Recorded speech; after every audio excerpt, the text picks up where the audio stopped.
Looks like our runner is ready, so if everyone is excited as I am, let's get this started. Hi there, hello, glad you could join me. RudolfFahrenheit at your service.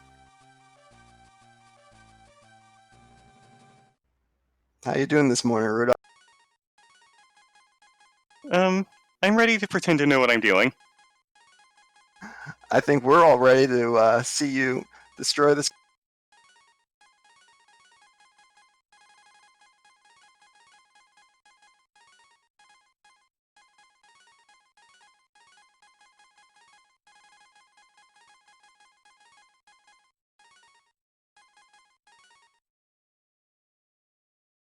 Ready to start whenever you tell me to. The time will begin when I select my file.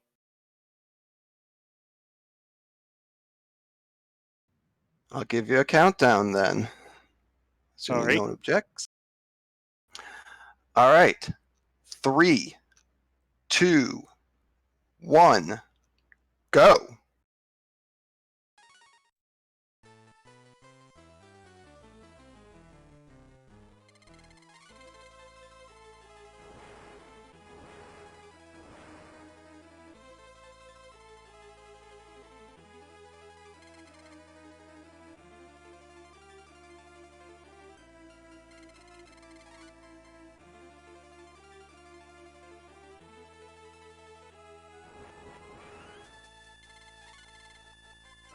It should be mentioned this is the Game Boy Advance version of Breath of Fire.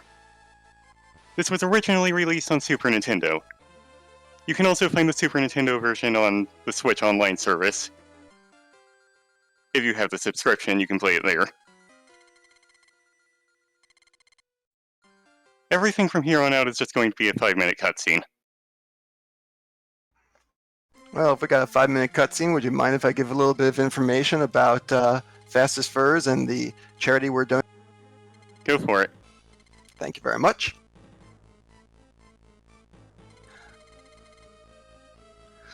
Fastest Furs benefits Global Giving's COVID-19 Relief Fund. Donations to this fund will help stop the virus's spread and give communities on the front lines of the crisis the resources they need to act quickly and protect the most vulnerable. To make a donation, please click the donate button below the stream window or type !donate in the chat.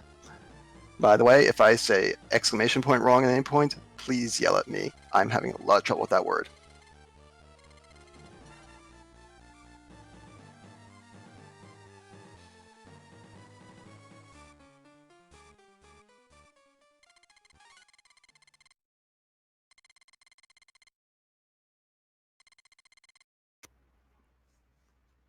So other than that, then the fact that this used to be on the SNES, can you tell us anything else about this game?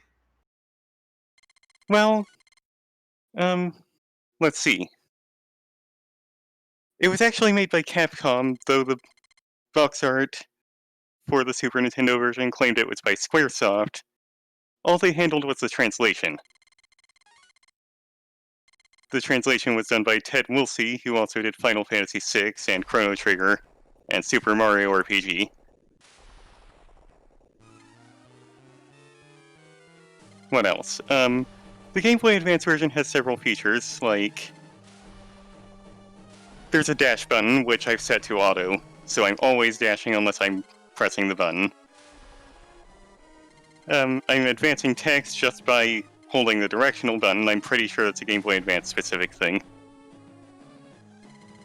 And as a result of the dash button, the Game Boy Advance version's speedruns, top times, are about 2 hours shorter.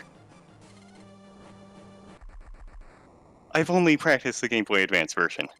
I'd like to do the Super Nintendo version at some point, but I'd have to set aside some extra time. Sounds great.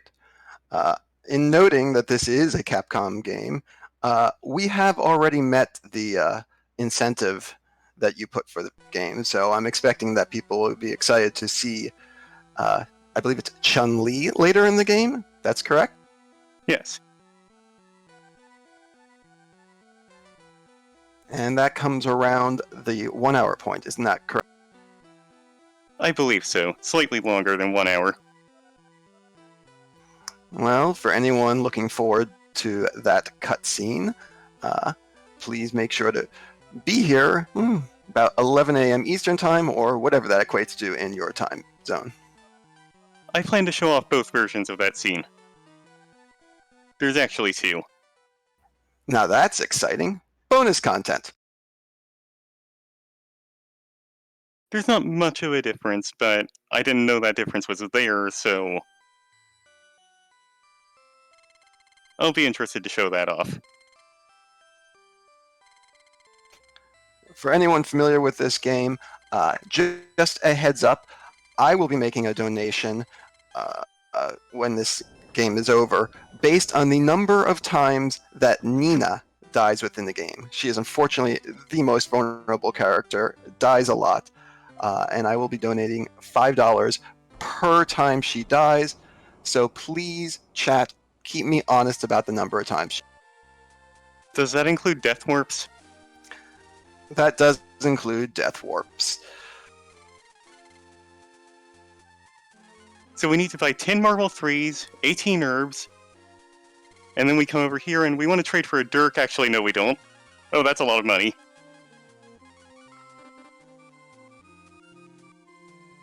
Most of the run will be using these Marble 3 items, and that just switches off the encounters for about 100 steps, I think.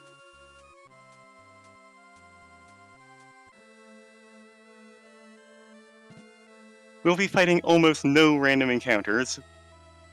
If I do things right, we should only be getting into random encounters to Death Warp.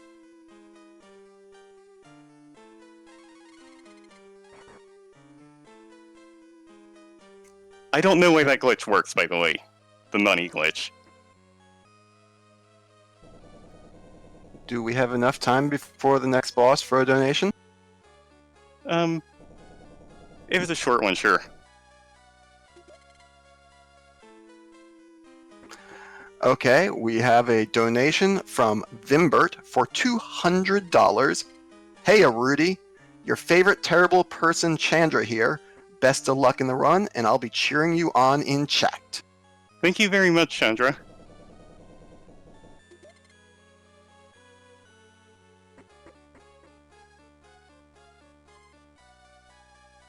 Alright. So we have to equip all of this stuff. That's pretty important in most RPGs. We're up to our first boss now.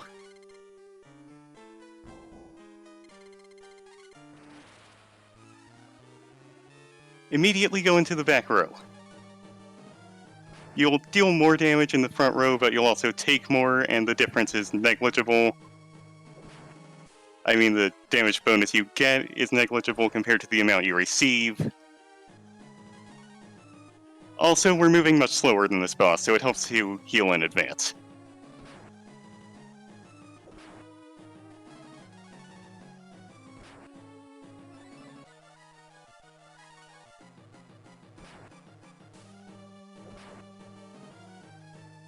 So far, things are going really well. That's just luck, because sometimes the boss will do a leaping attack, and that'll deal about 8 damage. Honestly, I don't trust this. Okay.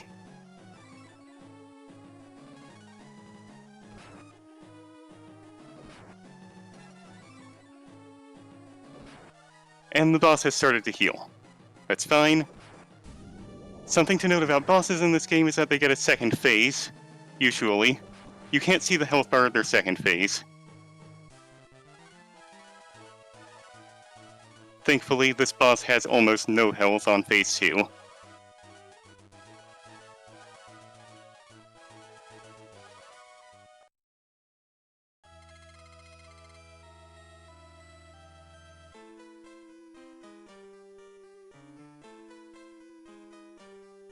And the encounters are gone, so we don't have to worry about Marble 3s for the moment.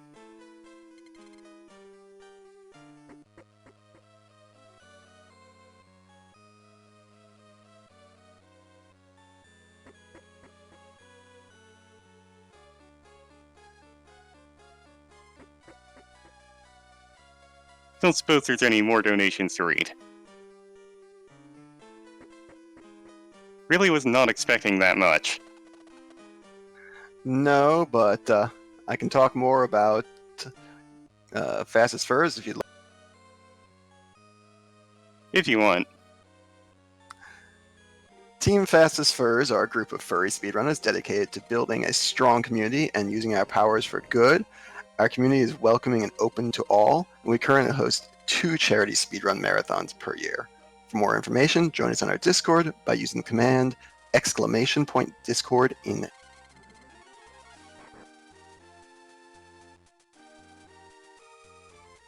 Also, if you're looking forward to this incentive later in our run, please note we have a number of other incentives that are currently possibly the one that interests me the most is save, kill, or taunt the animals in Super. If you've ever wanted to not choose between saving the animals and saving the frames, kill both.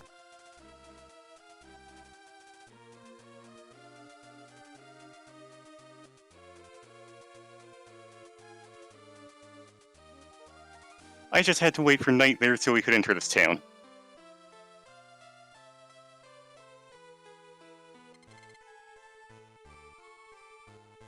Have to stay pretty far away from all of the guards here. Their line of sight is a bit strange.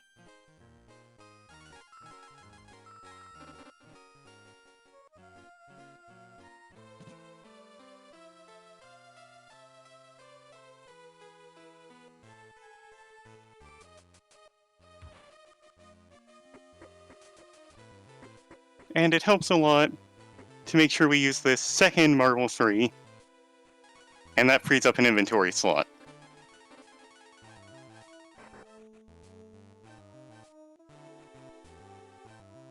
Oops, wrong way.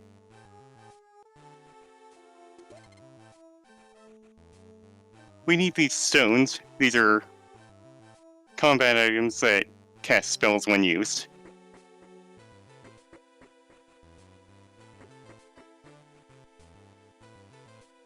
And we'll need them for the next boss.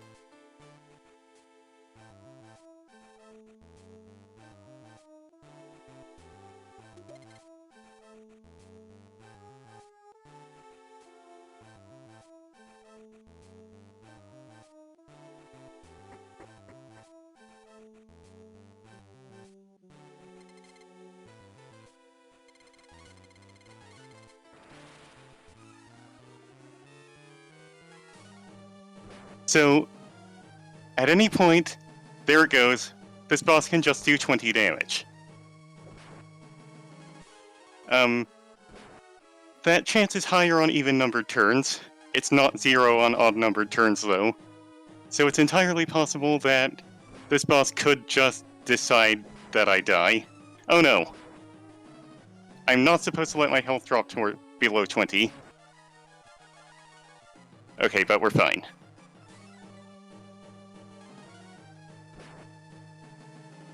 Thankfully, this boss has limited AP. Oh dear. Just went below the threshold, so now the boss is going to start healing for more health than I can deal in damage.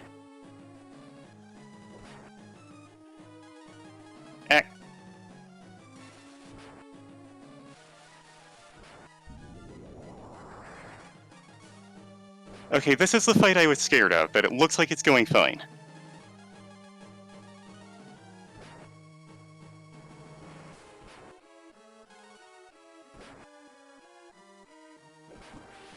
Good.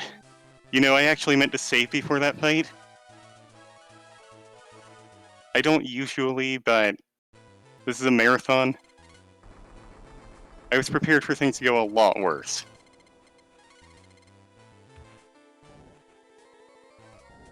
Well, I'm glad things went well.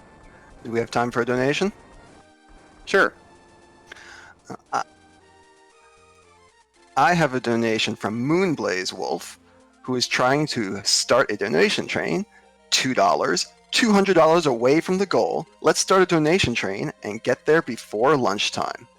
I can't agree more. Please, everyone, if you have it,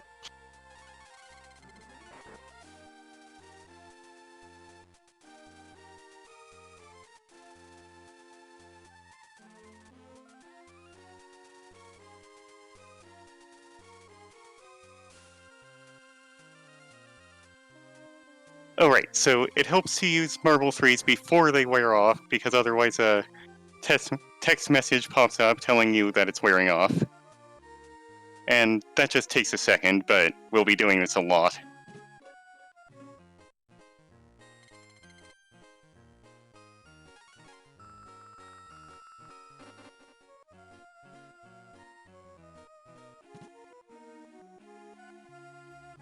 I'm extremely curious. I've seen Marble 3s in this game and Marble 1s. Are there Marble 2s? I think there's one or two.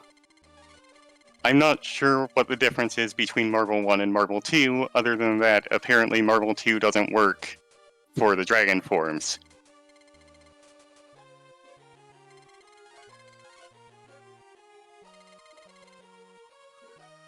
They both cause you to deal critical hits. Apparently.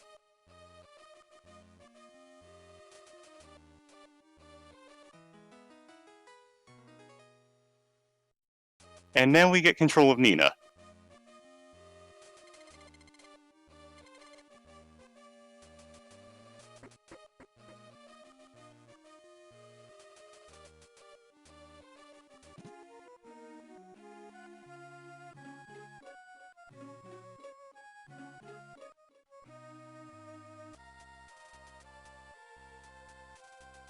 And since she would be very fragile on her own, we also get these two generic soldiers, who I think were named in the Japanese version of the Game Boy Advance version.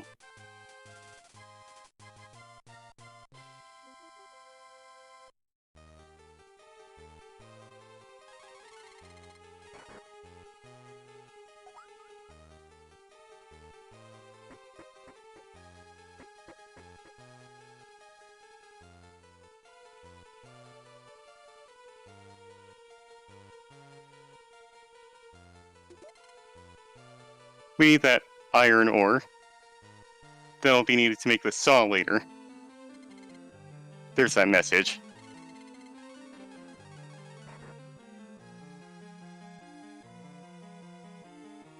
Oh yeah, so we also got the E key, Earth key I believe. And that's a combat item that has infinite uses, and it always deals 30 damage to all enemies. Even on a regular playthrough, it helps to use that a lot.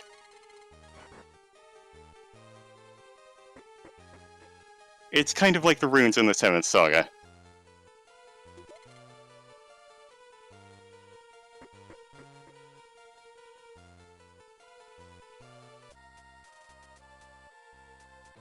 So this is Romero, which is infested with zombies.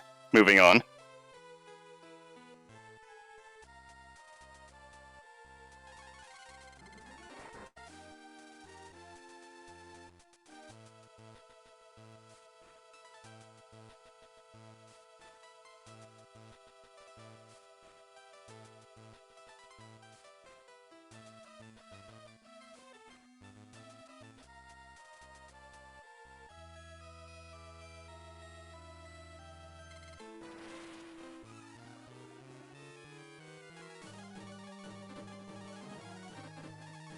And we're just going to try out the E key here. Proof of concept, always 30 damage.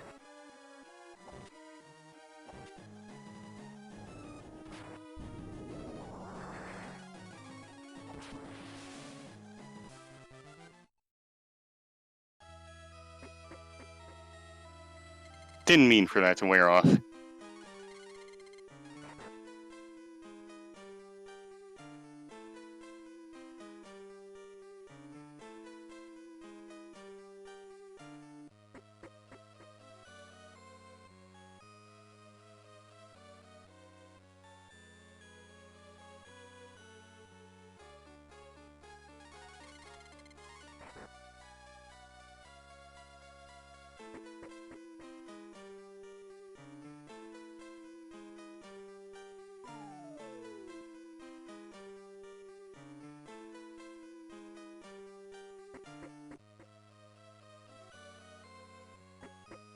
Yes, that was the Grim Reaper, and here's another Grim Reaper.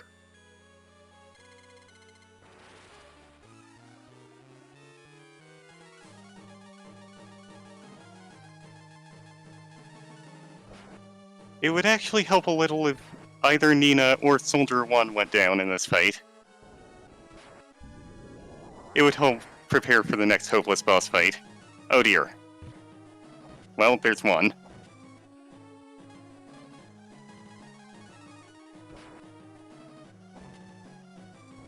That could have gone a little better.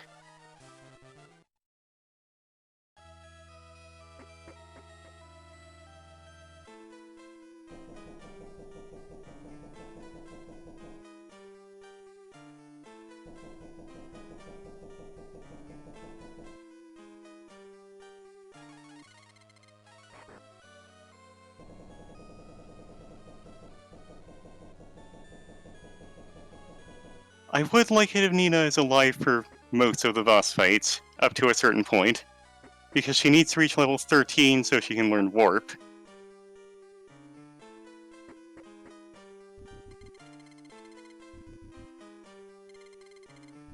Okay, so this is a hopeless boss fight with two parts.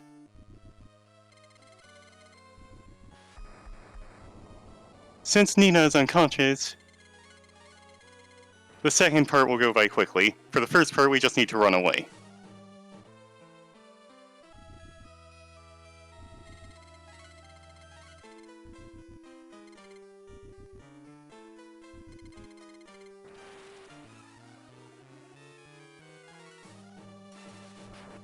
And that went pretty well.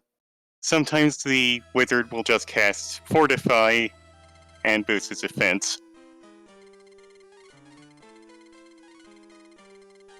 And that'll just be a waste of time because we're not attacking.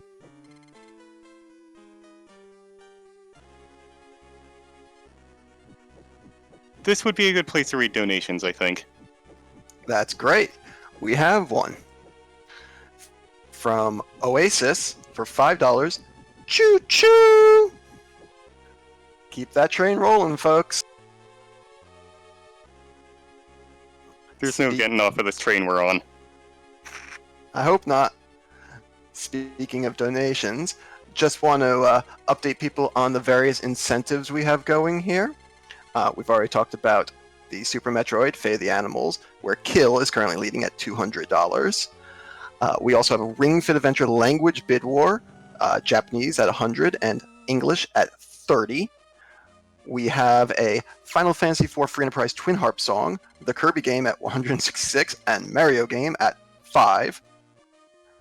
And we have the Free Enterprise Zeromus sprite with a classic game at $21.50 and a modern game at $2.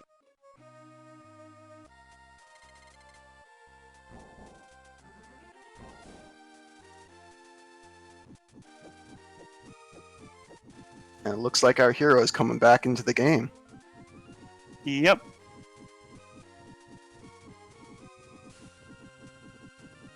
We're also going to get another party member who won't take part in any battles whatsoever.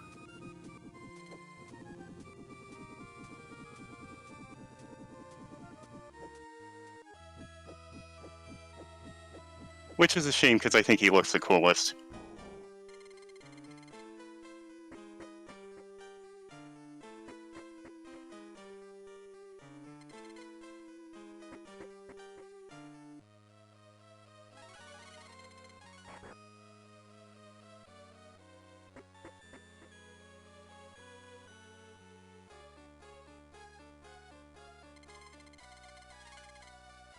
And he leaves the party without a single battle.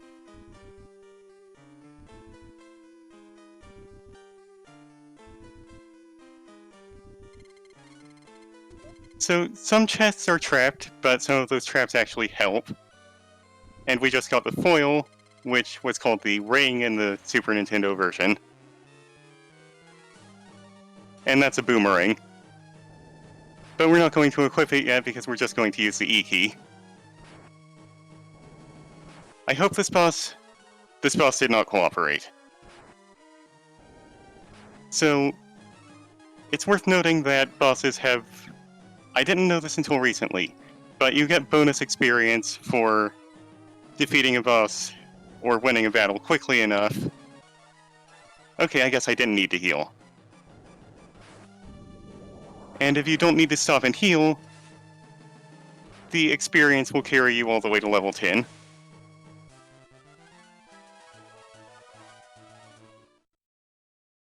But we only got to level 9.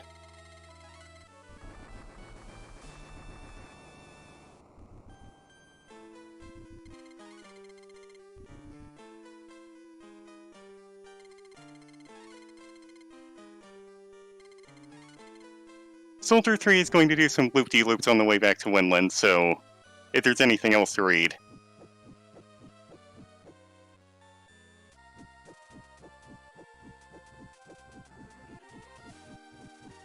I appreciate it. No donations at the moment, but if you missed a cool run or a segment with your favorite host, or you just want to watch the marathon again once it's over, please feel free to visit us at our YouTube page shortly after the marathon concludes. You can find it by typing !YouTube in your chat for a link. And please be sure to subscribe while you are there. Yeah, I need to catch that, Super Mario World run. I've always wanted to see a speedrun of that game, but I haven't looked it up for some reason.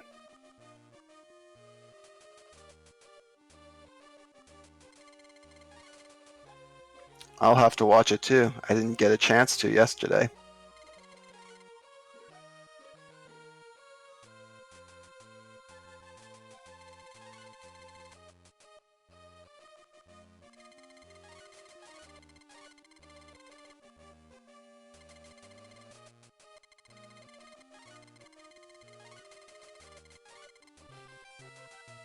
So now Nina just joined the party for real.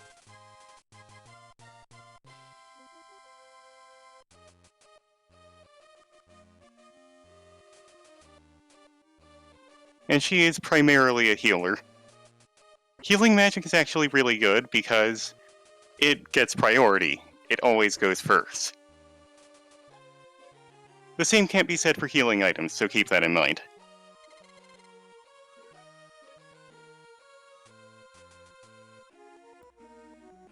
That's actually something I even noticed when I was a kid and playing this game.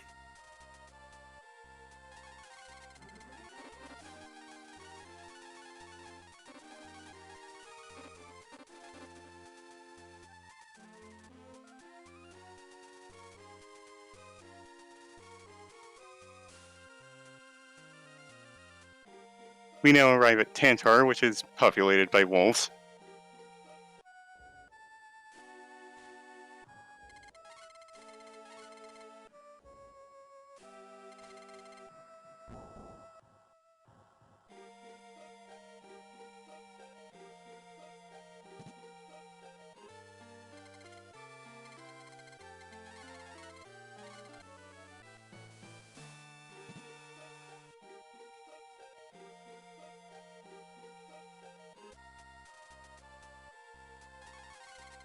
Better heal.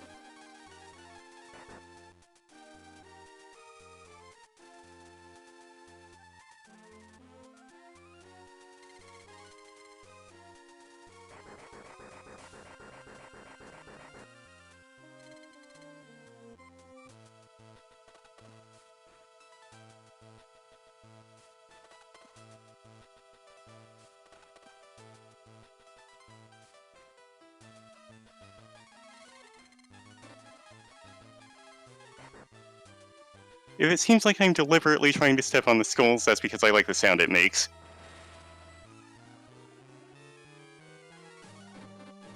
Front row to see if we can deal any extra damage here.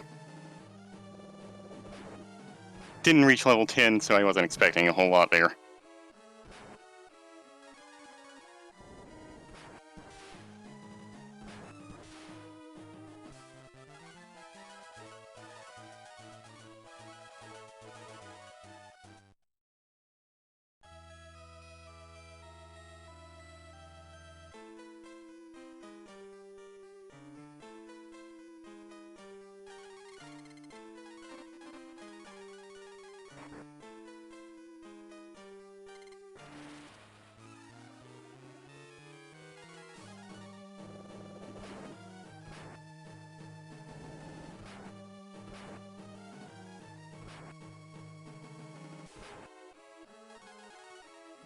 It is possible to take out the enemies in one turn, but I guess my stats just weren't good enough. Are the stats at all randomized in this game? Yes, I believe so. I mean, I'm pretty sure they are. Sometimes I've gotten such a high active stat that I've been outspeeding the bosses, but that seems pretty rare.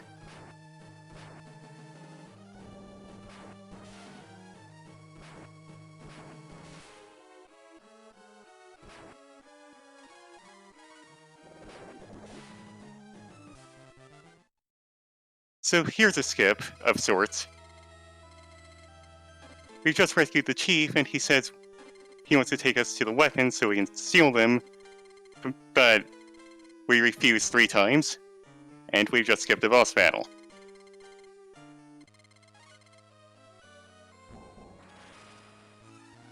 Alright.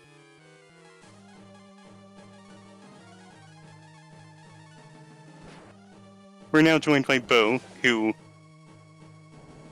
When I played this game before, I kept forgetting he was supposed to be a mage.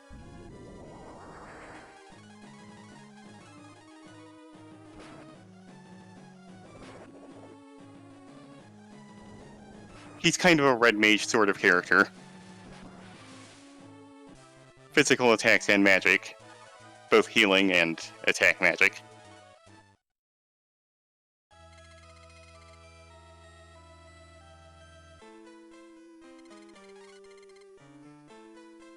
Also, he's a wolfie.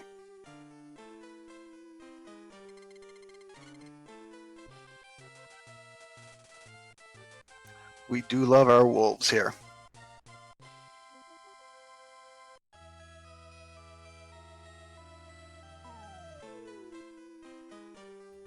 Can I get as many wolves as possible in chat, please?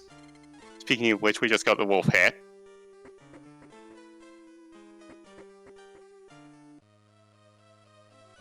I'm going to put that on Bo, but it's actually cursed.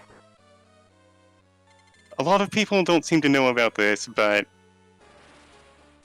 I mean, the game never tells you. But when it's equipped on Bo, it doubles the damage he takes. I think it's doubled. And I'm just trying to die so I can go back to Tantar quickly. Time for a donation then? I think so. Alright, make this quick. I won't mention the donation total, but it's from Anonymous, and the entire comment is nice. The donation itself is for $1.90.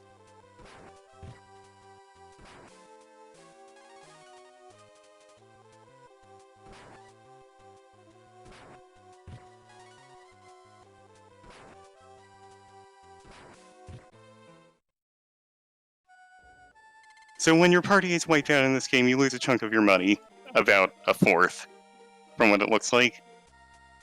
And you go back to your last save point, or the last one you can reach. We'll be using that a few times. We need to come over here to Tuntar, which is populated by not wolves.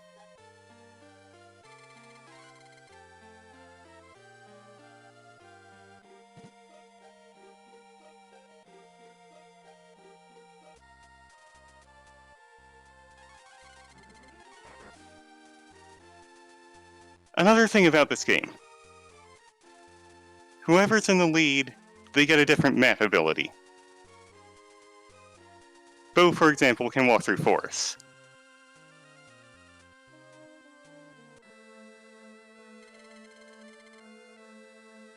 And now we need to wait for night again.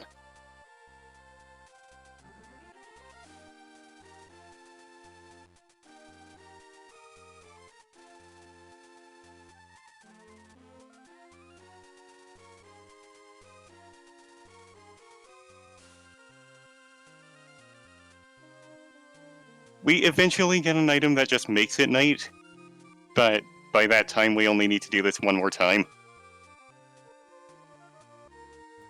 Naturally.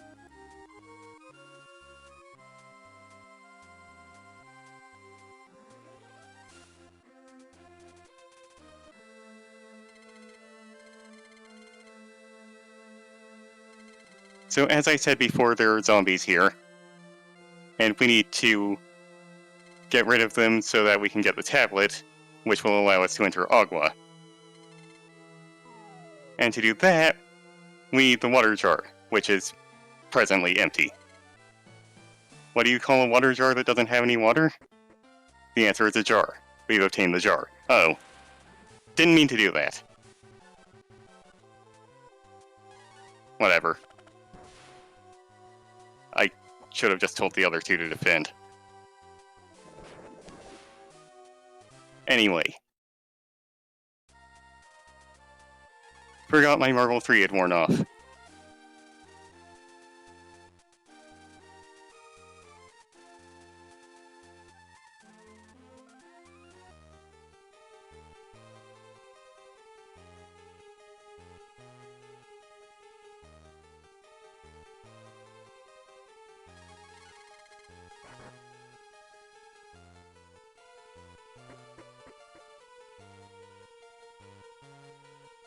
So to fill up the water jar, we need to come down here. And the water jar is actually a healing item when it has water in it. One of the best healing items, in fact. Unfortunately, we don't actually get to use it as a healing item yet because we immediately pour it out on the soil. And we won't be coming back there until near the end of the run.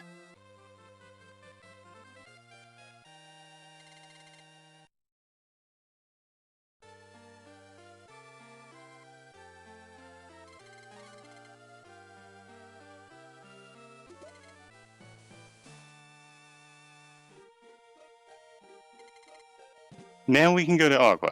There's a few things we need to do first.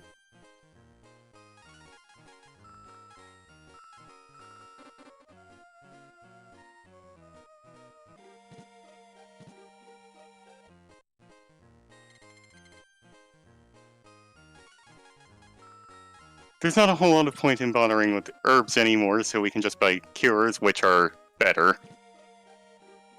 I mean, it's not like we're hurting for cash. Also need to save. It's not that important, but it'll make a future death warp a little faster.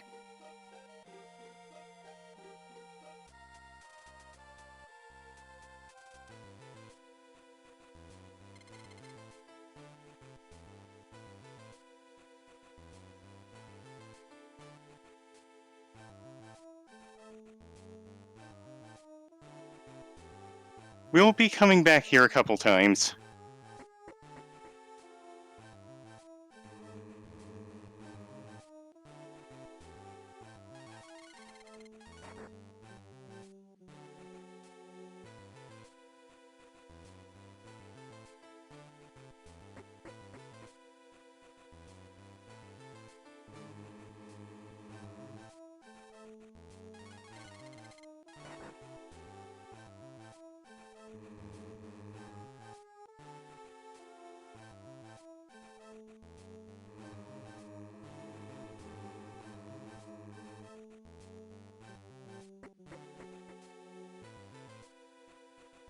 There's also a couple of items we need to pick up while we're here.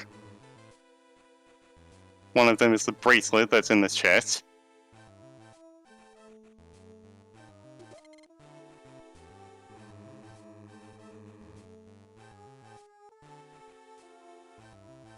Just some form of armor or a key item? It's a shield for Nina. Also that steel bow that's in the wall there. And I'm going to do something unusual and put the longsword on Ryu. I don't normally do that, but we need him to be slower than Bow.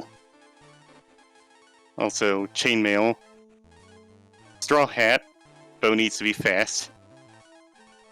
And my Marvel 3 wore off faster than I meant it to, so let's hope for no encounters. Okay. Also, sorting some acorns into the front. Good.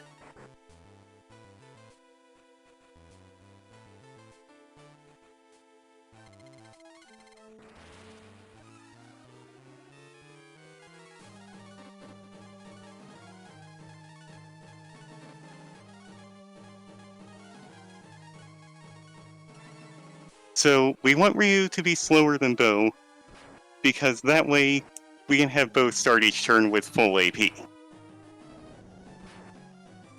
Acorn, E-Key, Fry. Oops. Wait, I meant Fortify. Oh well, not that big a deal.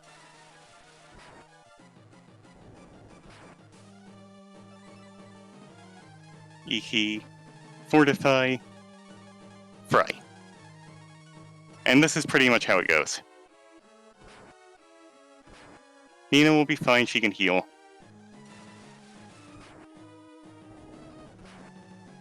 So can Bo. That's important to remember.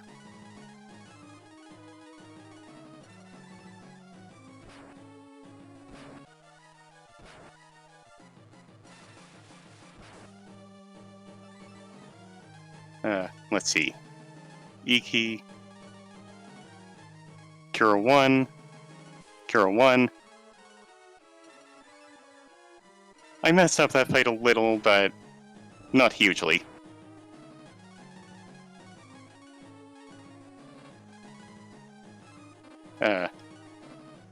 Let's see. Fortify.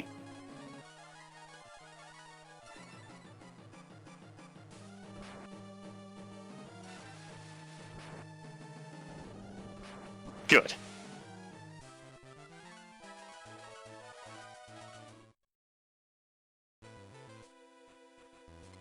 Did I get the gown for Nina?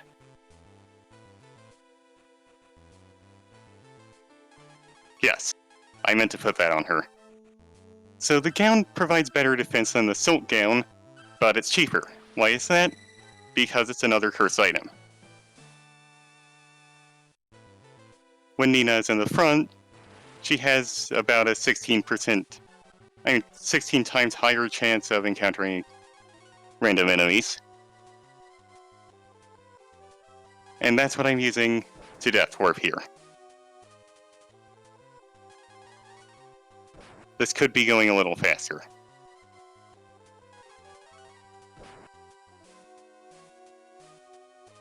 Let's look for a better fight.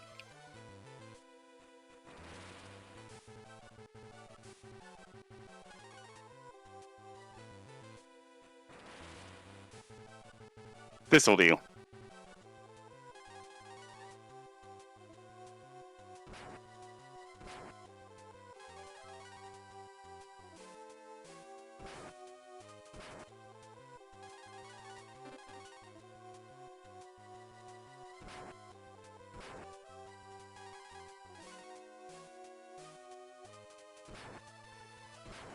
But also, because of the higher defense, Nina will be a lot less likely to die during the upcoming boss fight. Which is good, because that's probably the last hard boss fight for a while.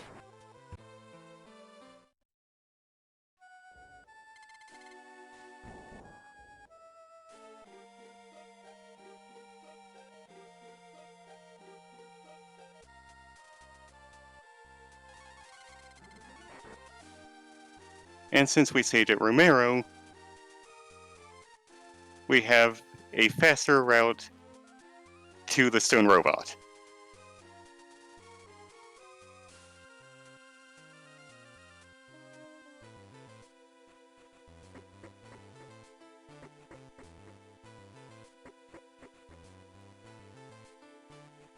As I said, the difference is pretty slight.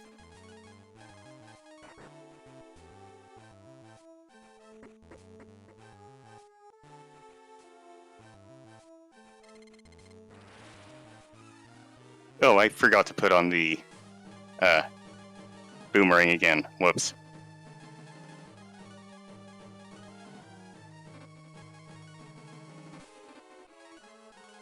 Okay,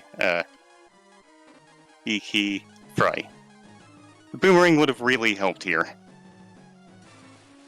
That's what I get for trying something new.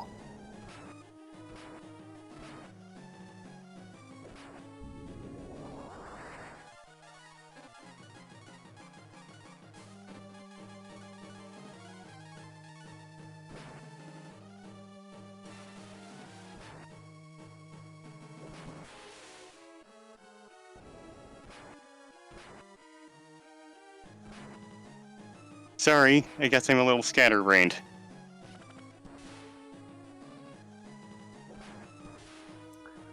Run's going great so far. Nothing to worry about.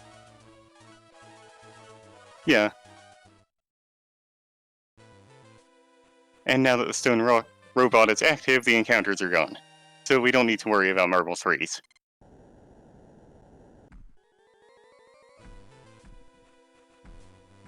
We do need to worry about putting the boomerang back on. No, wait. No, we don't.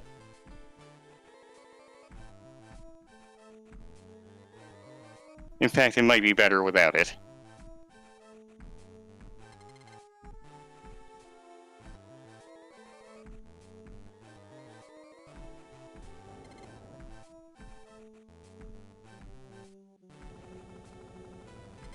Another cutscene here. If you want to read some more donations, or... Love to. And I have one right now. From Gail Frostbane for $13.10. Good morning. Under $200 to hit our goal? Amazing. You're all wonderful. And let me agree with her, you are all wonderful. Please keep the donations coming, and please don't make me say puns.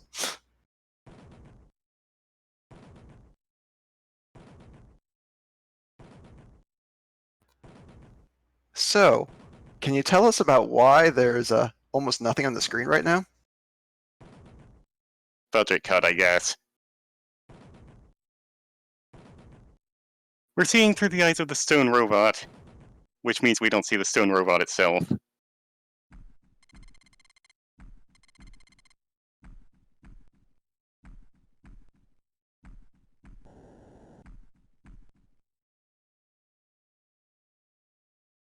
These cutscenes were in the Super Nintendo version, but they've been redrawn for the Game Boy Advance version.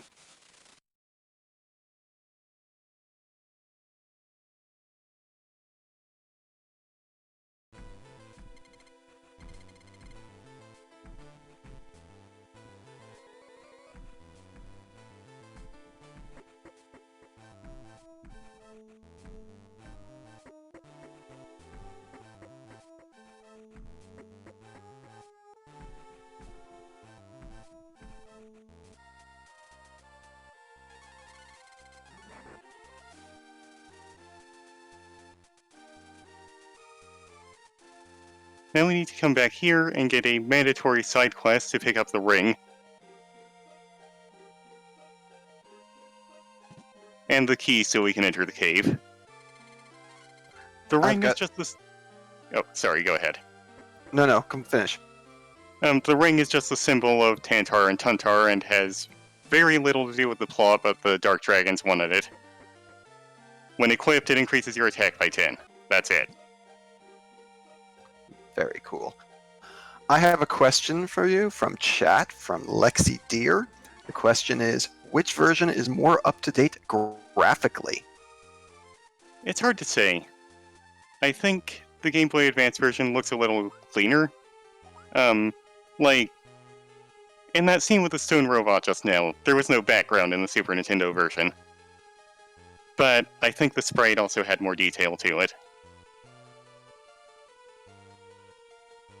Also, the graphics in the Game Boy Advance version are a lot brighter. That's because the Game Boy Advance didn't have a backlit screen.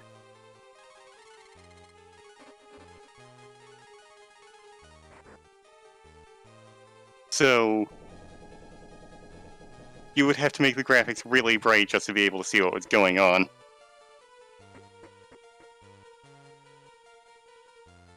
If you made the graphics normal, like Circle of the Moon did, it would be really, really dark.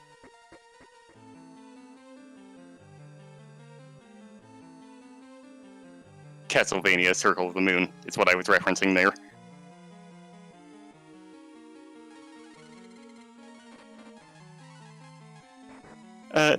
No, this is what it would look like if you played it on an SP.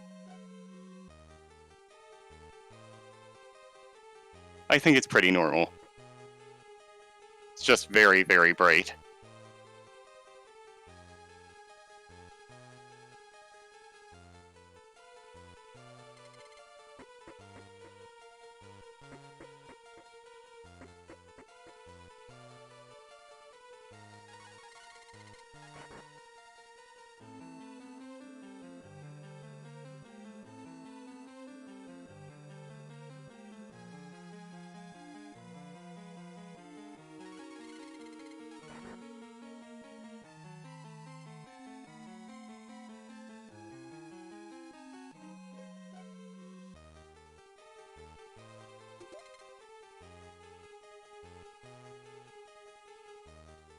And we get the ring.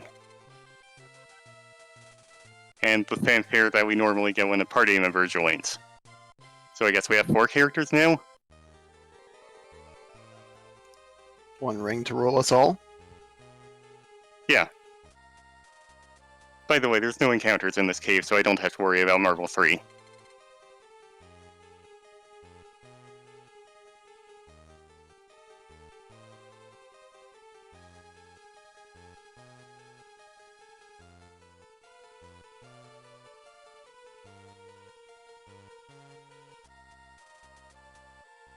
And we also need to put that sky shield on Nina. And this bronze hat on Bo. Won't be using the steel bow yet, and it's pretty heavy, so...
Yeah, so there was a wedding, and because of that, nobody was actually in that town that just got blown up.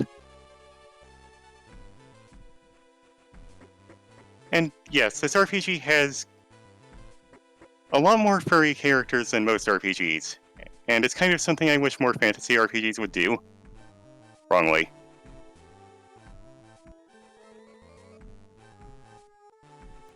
Also, chat, this is why you don't leave your car keys in your car. Yes.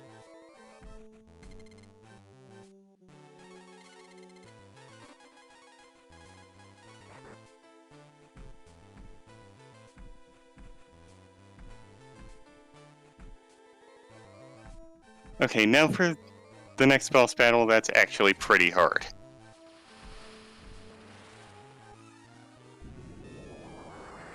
Back row. And I forgot to use an acorn. One moment. Well, this is already off to a great start. It's not the end of the world.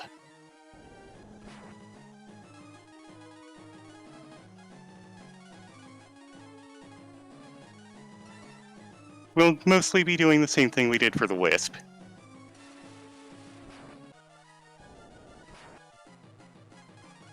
And that is Fry, Acorn, Fortify.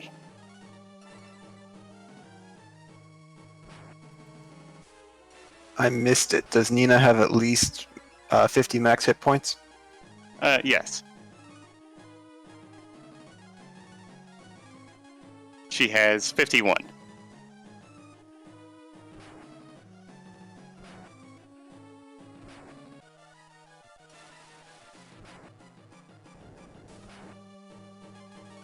So she's unlikely to go down in 2 rounds.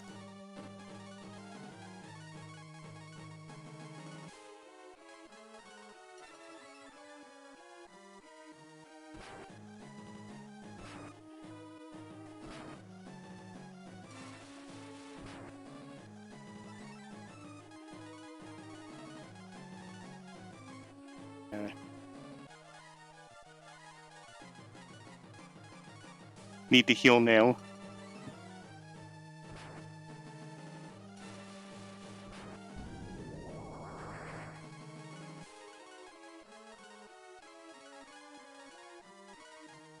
There might be times when I need Bo to heal too, or to have the hero use an herb.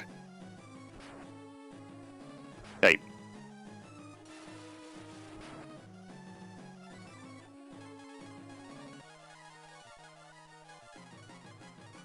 Actually, let's do that now.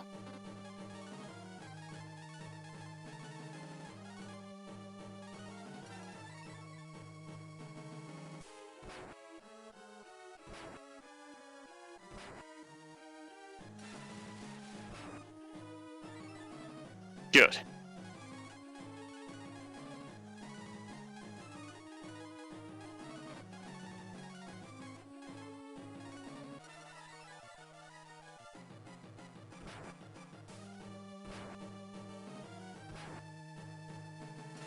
I think this is going to be one of the easiest times with this fight I've ever had.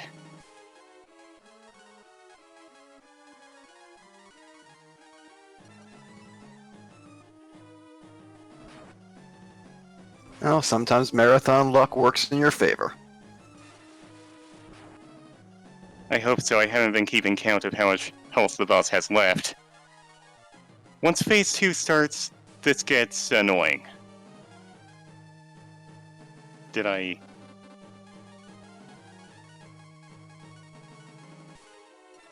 Once Phase 2 starts, the boss is always attacking all characters.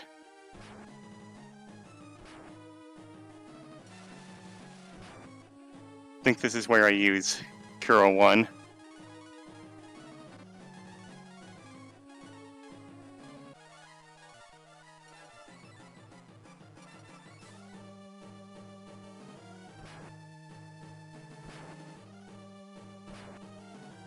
Well, the first game is definitely the easiest. Its plot isn't very complex compared to the later entries.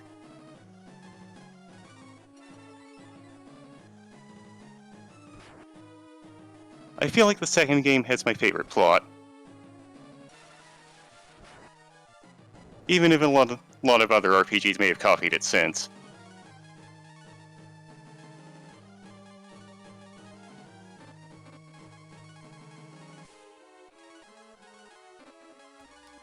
Have you played all of the games in the series? Yeah, but I haven't finished all of them yet. Let's see, what am I trying to do here?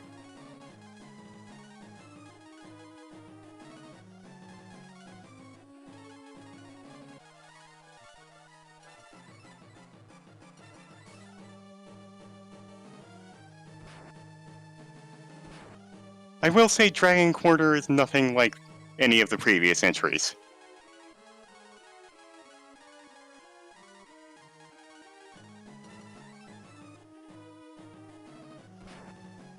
It's not even the same kind of gameplay. It's more of a roguelite dungeon crawl, kind of. There was also Breath of Fire 6, which was a mobile game that I think was only released in Japan, and I don't think is even playable anymore.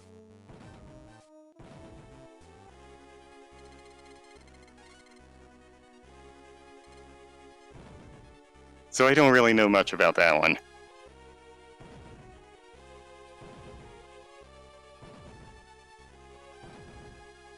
I'd also like to point out again that the first and second games are on the Nintendo Switch Online service, so if you already have a subscription for that, you can play it there.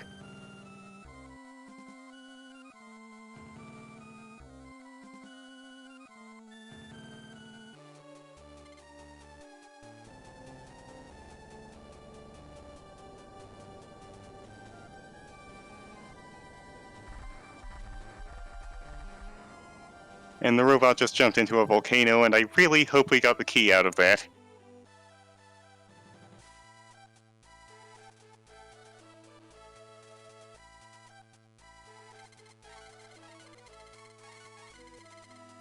And now things get interesting.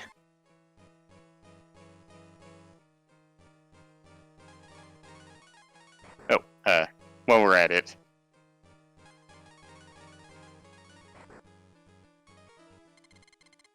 So, the hero is going to fight this next boss one-on-one.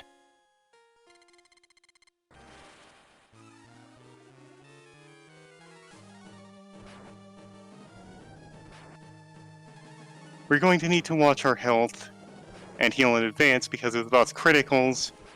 We could lose. The consequences for such wouldn't be disastrous, because you just pop right back up in the same spot with your HP and AP restored. But time saved is time saved.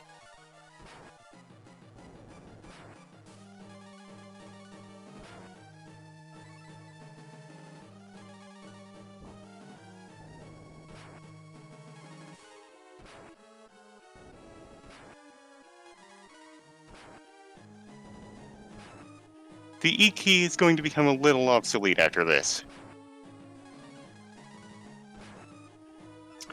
Why is that? We'll see in a moment.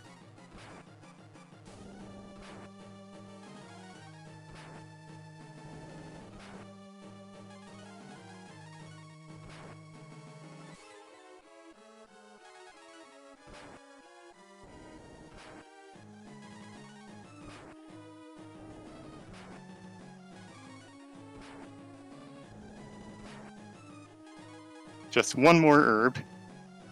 And I was kind of hoping I would get a speed bonus from the boomerang and go faster than the boss, but no such luck.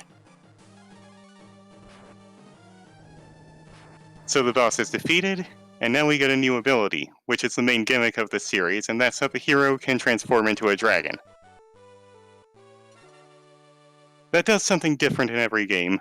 In this game, transforming into a dragon restores all of your HP, and all of your attacks become magic, which deals flat damage.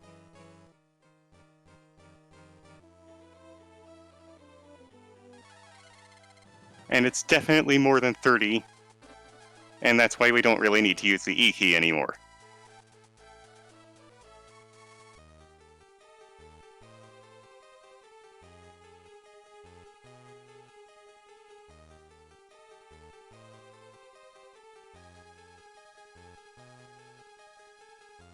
Yeah, so magic in this game is always flat damage. It'll deal more if it strikes an elemental weakness, and magic defense is only factored in when you're using the defend command.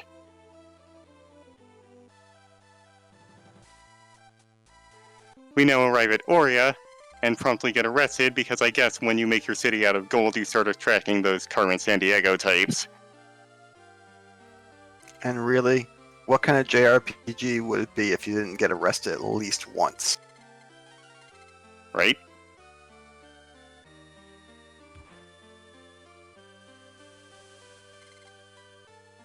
And this guy, who's our next party member, just opens the door and then goes back to sleep.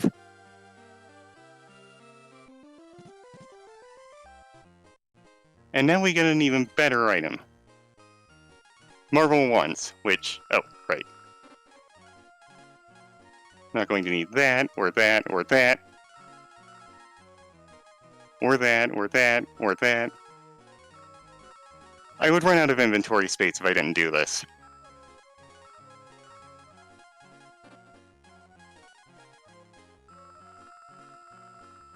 And we just got a bunch of Marvel 1s, which guarantee criticals, 2 gold bars, which we need to advance the plot, and they just serve as a money sink. You can obtain at least 1 for free. If we hadn't done the money glitch, we would have had to do a whole bunch of side quests and maybe a little grinding. But since we did have the money glitch, we just skipped that entirely.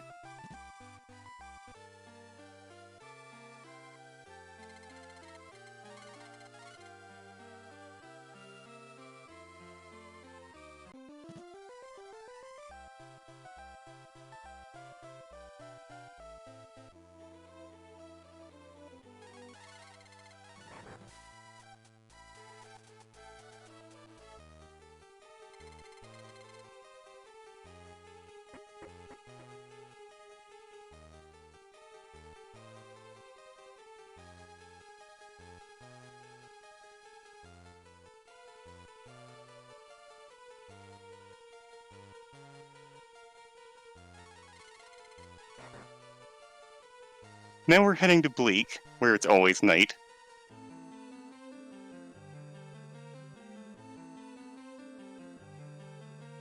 And there's something else about that town.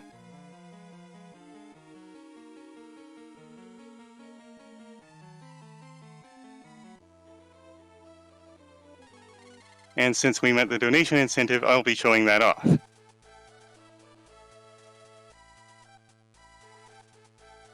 First, I'm going to do the important stuff, though, which is to save.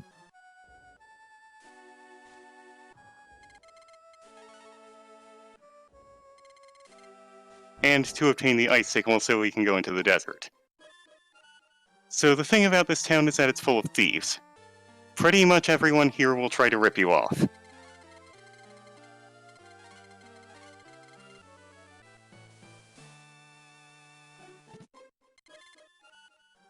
We're going to get ripped off. Put 100G on the table and I'll make it disappear. Look behind you. Refuse twice, then say yes. Didn't I tell you how great it was? Ta-da, what'd you think?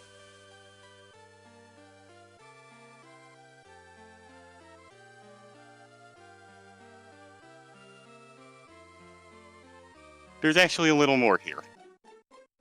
Not a super substantial difference.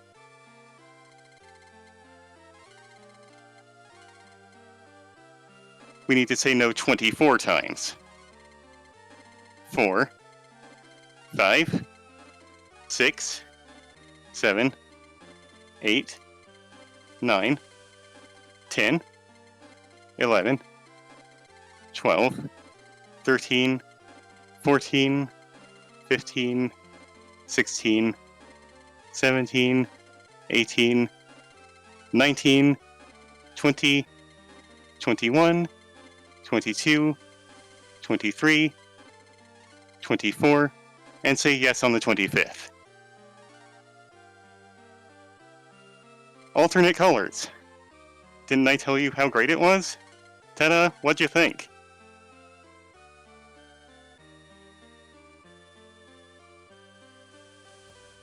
I think it is everything that was promised and more.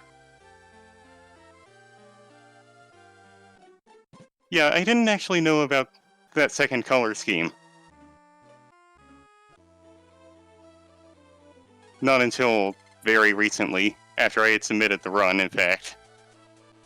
And apparently there's yet another cameo in the Super Nintendo version, where during the ending, if you have the broken sword equipped, you'll see her at the hometown, still doing her lightning kick.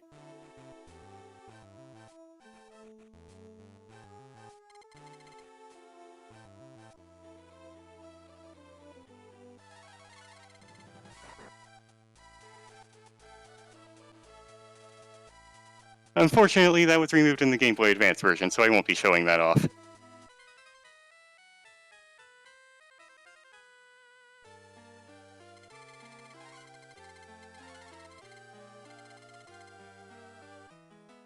But it requires the broken sword that's in Winland Castle.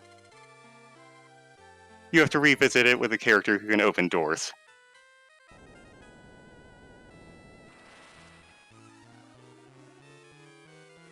So now we get to try out the dragon form. And also the marble one.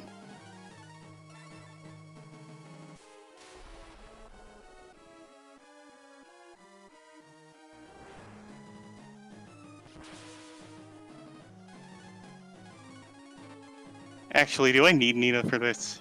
Yeah, I think I do. Ah, what did I do? I don't think it's that big a deal. I meant to use the marble one, but I just used Fry. But it didn't set us back at all.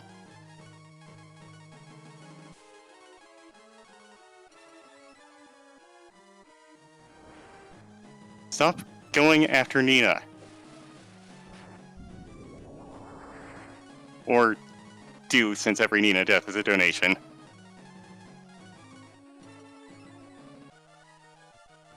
Hey now!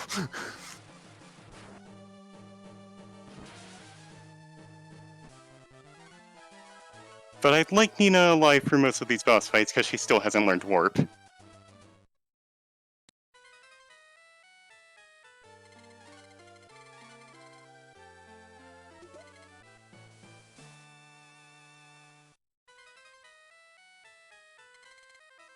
And we got the Fife, which allows us to enter Crypt.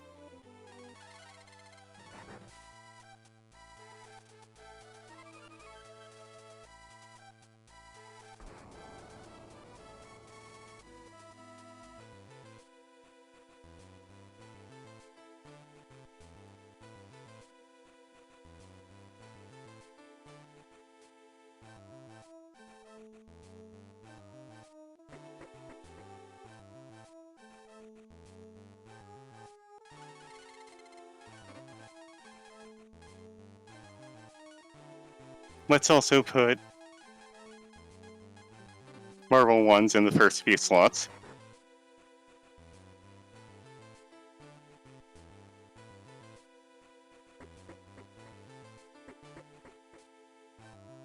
And we're going to fight the Ice Spy, which I'm not 100% sure, but I've heard that if you don't defeat this boss exactly the right way, it can potentially lead to the game crashing later. So I'm going to play it a little safe. Also, Nina gets fortified.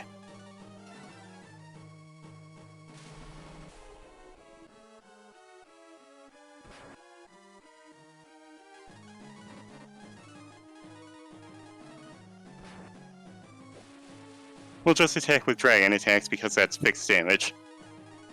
Using Marvel ones to guarantee that it's a critical.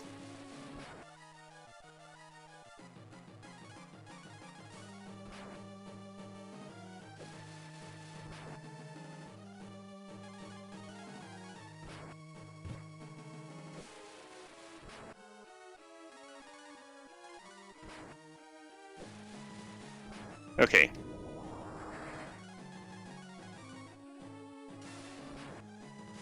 I have seen this fight get a little glitchy, I just haven't seen anything bad happen as a result.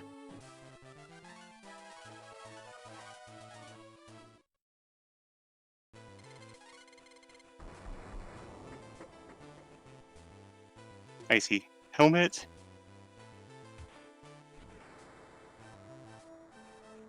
And Nina says she can't swim. I'd just like people to keep that in mind.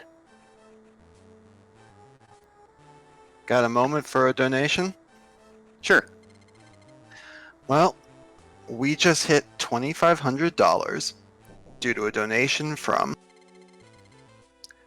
Resi Wolfpaw for $181. The entire comment is boop. Also, please be aware that we will soon be getting a surprise guest, Moonblaze Wolf, in chat. I'll let you know. He'll let you know when he's here. We're at 2,500. Do we get a new goal now? Moonblaze will be letting us know about any new goals. Sounds good. So Karn just joined the party, and his main ability is opening doors. Later on, he'll also get an ability that makes him the best character in the game, for much of it. And that's that he has the ability to fuse, but we won't see that for some time yet.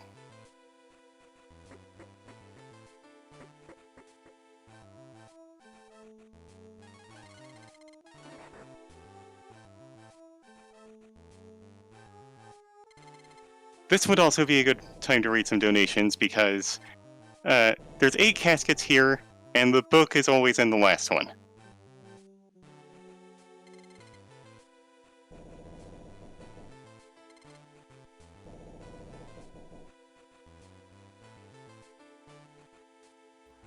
No donations, but I'm pretty sure we've got Moonblaze here now. Yeah, hey everybody. I just wanted to take a moment and say thank you to everybody who has donated so far. This has been absolutely amazing, and we are just so happy with the amount of support that we have received so far this weekend. We set an original goal of $2,500 to raise for global giving. Just kind of not knowing, with it being our first independent marathon and with everything that's going on in the world right now, just what kind of response we would get, and it's just been amazing so far. So I'm happy to announce that we have now updated our goal. We have a new stretch goal. We're going to try to get to $5,000 this weekend. So thank you so much, everybody who has already helped out so far. Keep donating. We're hoping to add a few new donation incentives today, and we do have some amazing bid wars right now that you can continue to donate towards. So I hope everybody's having a good time watching the event so far this weekend. And thank you again for everything. And I'm going to go ahead and turn it back over to the runner and the host so they can keep up with this awesome Breath of Fire run. Thank you. Thank you. Very well said. I think I could get better enemies than this. Trying to death warp again.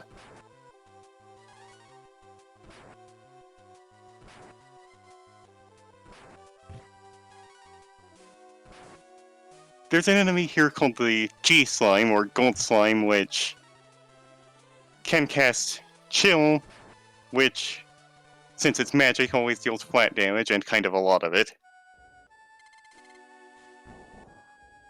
I didn't encounter them, though. Luckily, that was still a pretty decent death warp.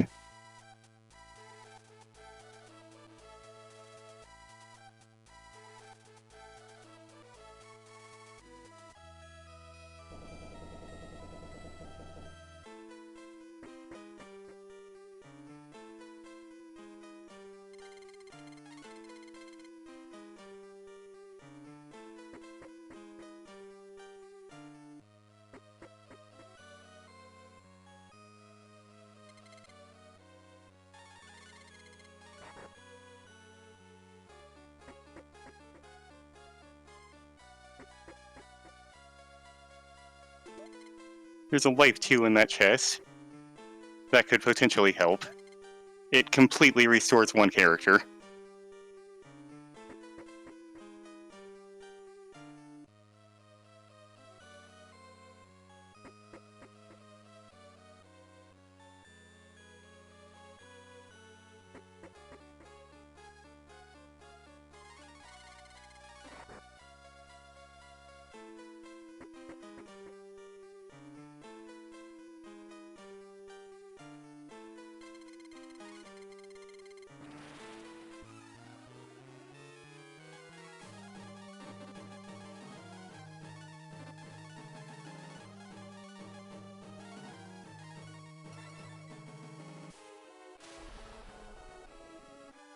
So for this fight, we're mostly just going to have the hero use Dragon Breath.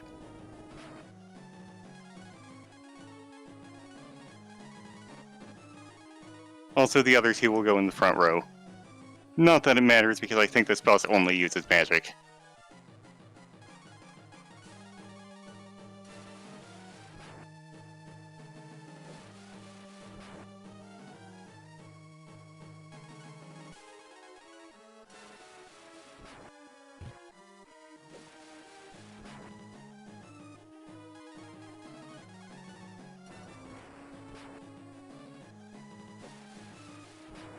None of the ghosts have a phase 2.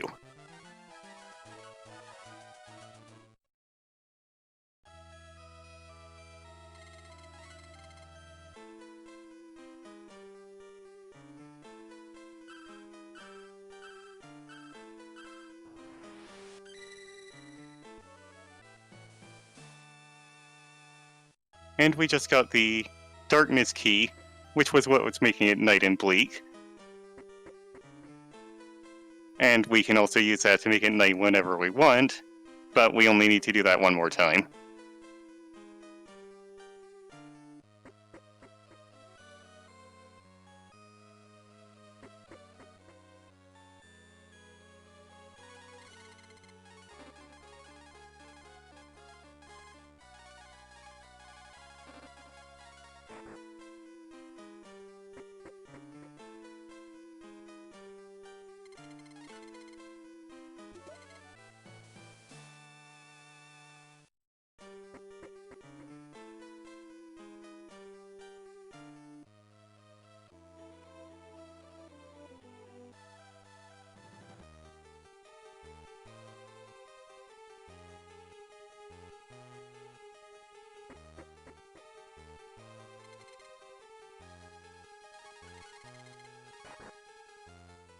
And back to Aurea. We can take this shortcut. Helps a lot. If you go around to the north, you can get a free gold bar. But we already have 2, and that's all we need.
We're also going to get the light key, which does the exact opposite of the dark key.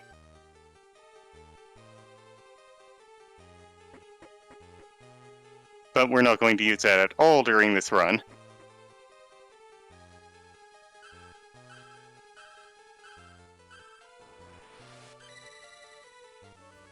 So pretty much it's just taking up inventory space. Yep.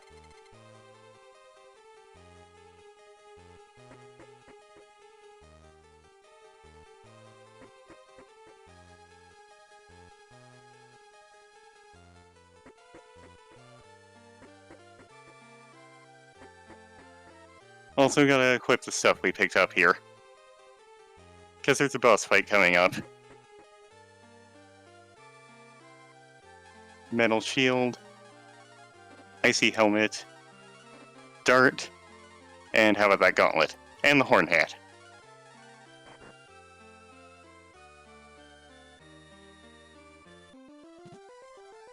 Oops. Oh dear. Yeah, so for some reason these people will still arrest us. I didn't mean for that to happen, but proof of concept, I guess.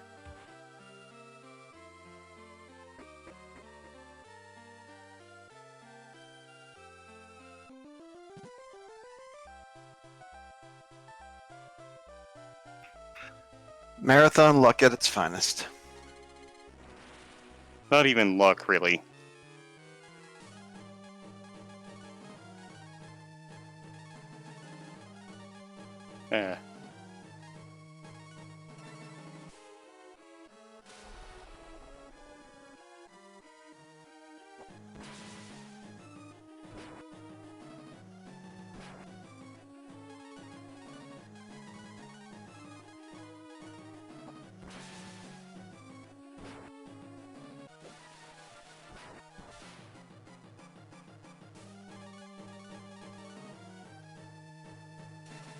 Okay, good.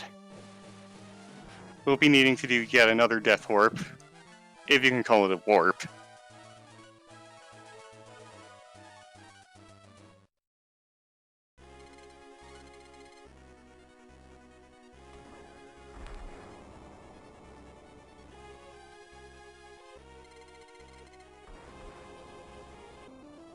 And Nina just learned Agility Up, which has a slight bug. We probably won't be using it during the run, but it's worth noting that if a character gets the Agility Up status, or Agility Down for that matter, and then gets KO'd, and then revived and gets it again, it'll stack. So hypothetically, you could use that to outspeed anything.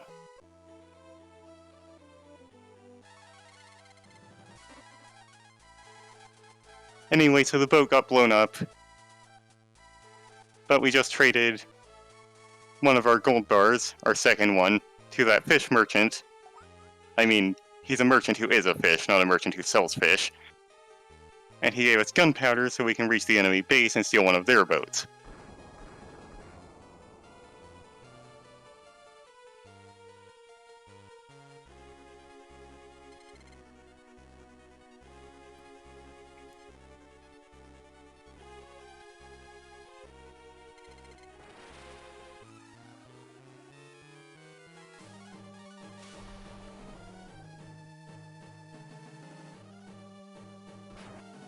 You don't actually need to use Thunder Dragon here, but it's faster.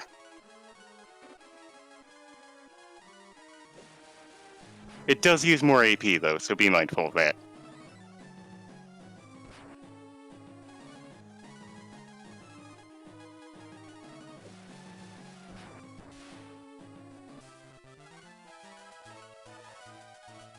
There's Warp. So we don't actually need Nina to remain conscious. At least, not that badly anymore. Yeah, let's use the Snow Dragon to save some AP. You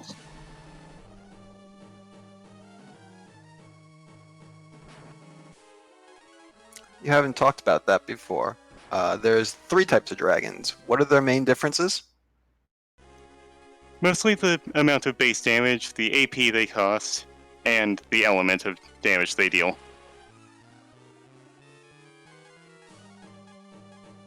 That's it, really.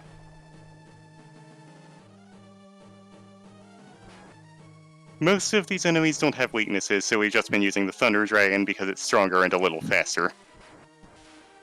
I mean, the animation is faster.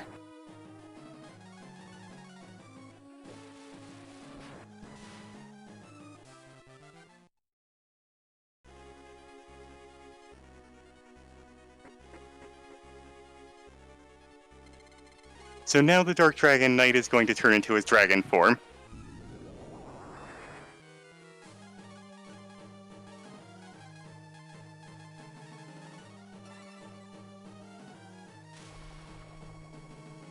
This does have a weakness, and it's lightning.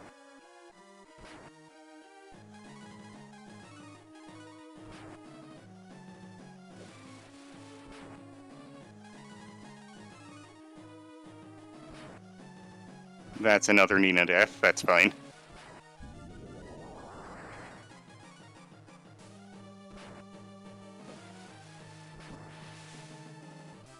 Poor Nina. Well, our next fight is going to be a Death Warp anyway. But yeah, later on Nina will not have enough HP to avoid being one-shotted by pretty much every fight we get into.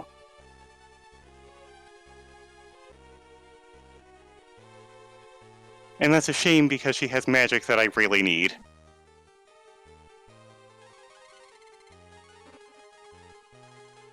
Another Marble one in the first few slots.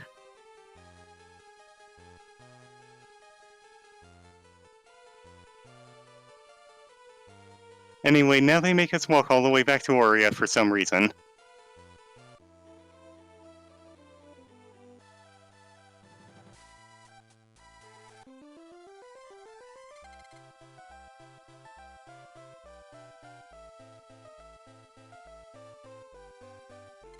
But when we do, we just get teleported back to the enemy base. Okay. Pretty long cutscene here if you want to read any more donations. I don't have any donations, but if you're just checking in for the first time, you are watching the Fastest First Summer Showcase benefiting Global Giving's COVID-19 Relief Fund. We're raising money to do many things, like send doctors and nurses and other frontline responders, things like masks and ventilators, and life-saving medical supplies, delivering essential items to struggling families, older individuals in quarantine cities, and refugee camps. And of course, feeding children that rely on school meals as their only source of nutrition, and much, much more. If you want to make a donation, just click on the donate button below the stream window, or type !donate in chat. And on a personal note, if you can't afford to donate, we appreciate you being here anyway, and you can feel free to support us simply by speaking in chat or by talking about us on any form of social media. Thank you to everyone.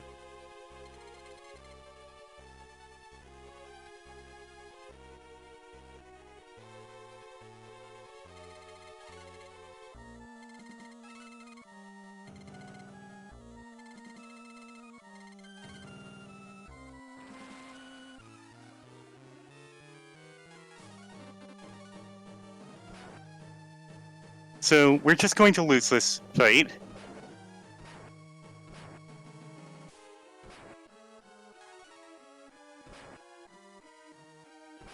And that'll make us pop right back up on the ship.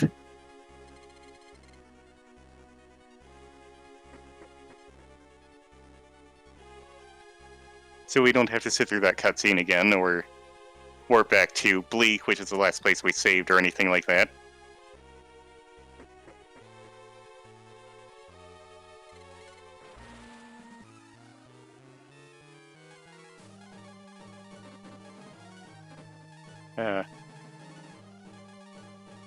Actually...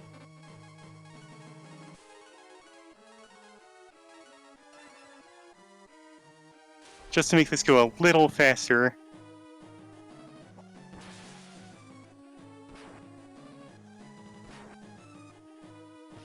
Okay, that didn't do as much as I thought.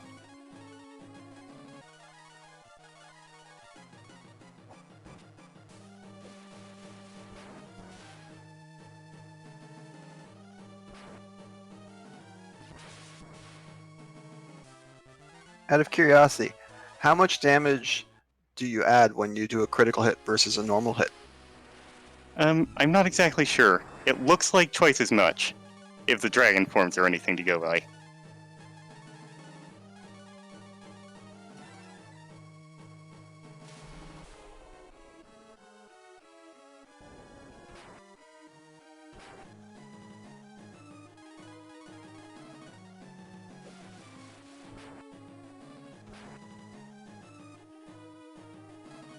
Actually, do I need bow? I don't think I do yet. I think he can safely go unconscious, and it would help set up for a future death warp. He might not, though.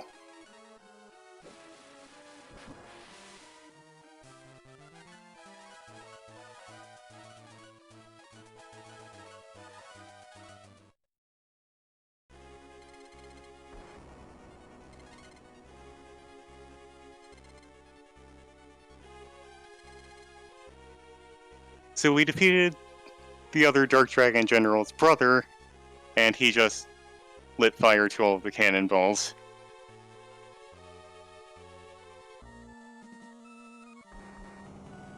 Which Gobi was going to do anyway.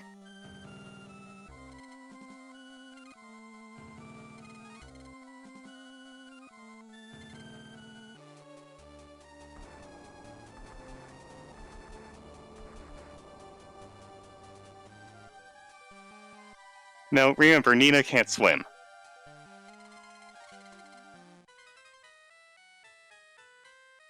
Also remember she can teleport. So here we are on this deserted island.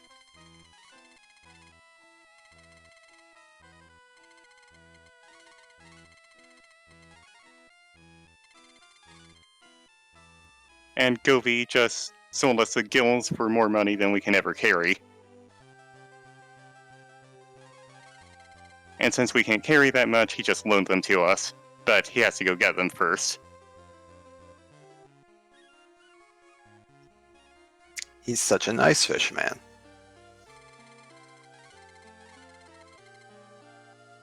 But then it turns out he lost his license. So first he has to do a delivery for the Merchants Guild by going to Ghent and getting the goods.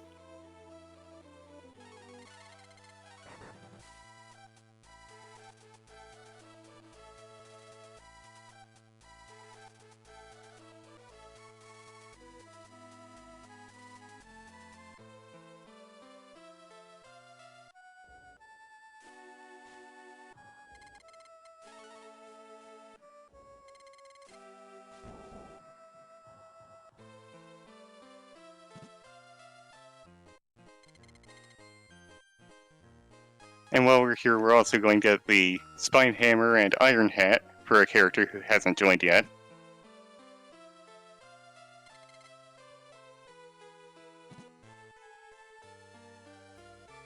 Do we have a moment for a donation?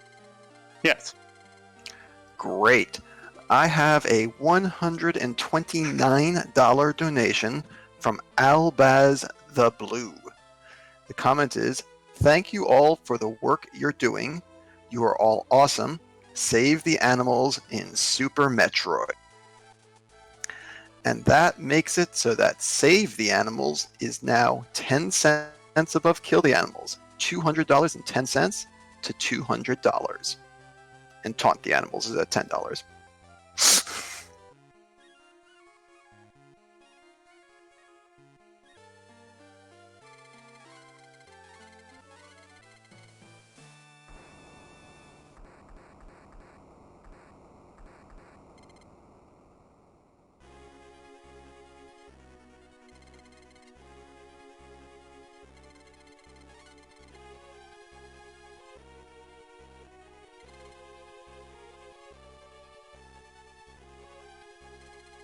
So there's our next party member.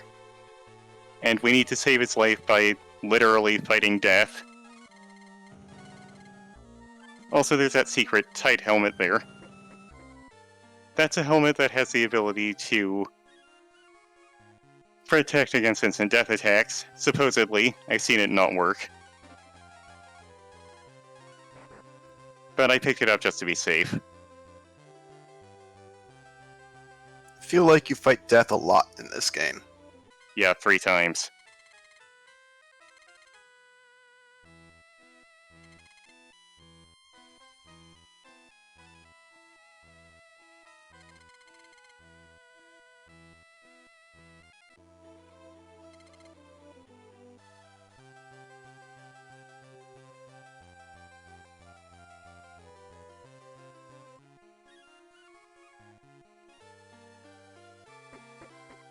Do I have enough?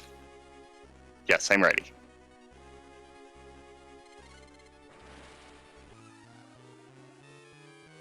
So, this boss is weak against fire.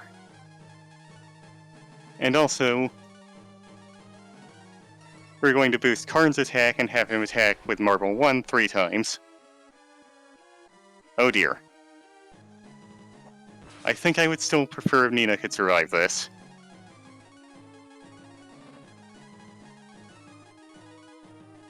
There's no point in boosting a dragon's attack because it's always flat damage. Save for the criticals.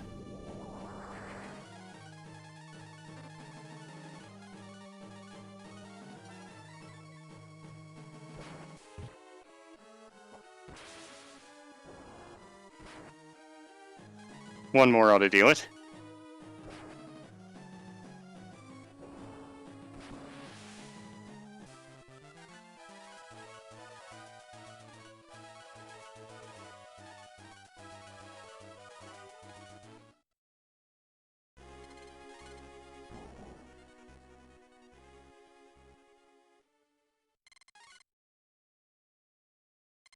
Because who needs healing magic when you can just beat up death?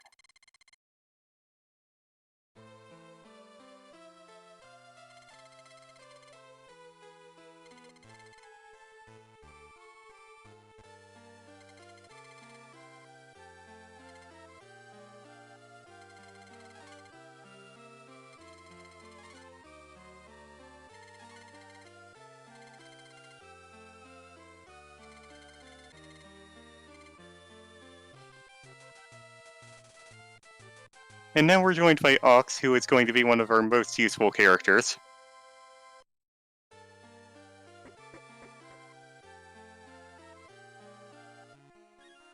Especially when we equip him with the Spine Hammer and Iron Helmet.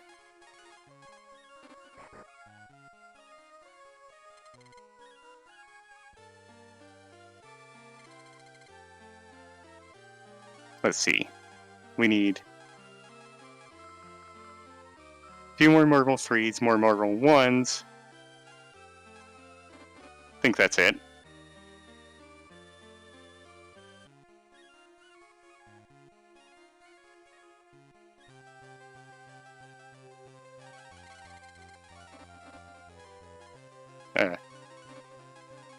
Put Karn there.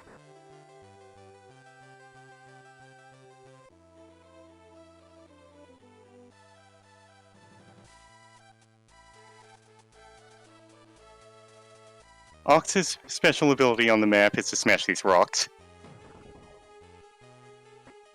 And these breakable walls.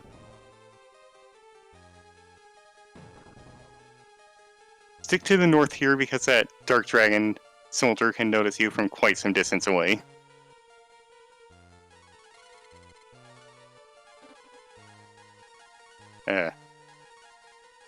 Yeah, that'll do.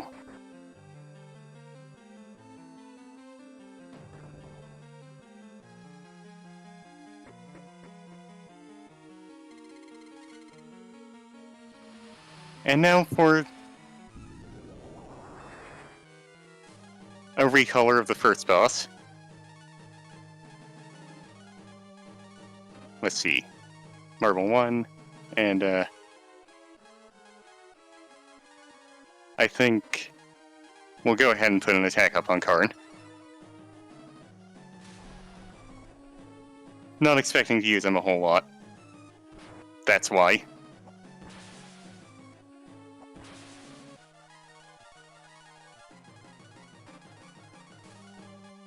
And fortify on Ox. Okay. Well, that was fun while it lasted.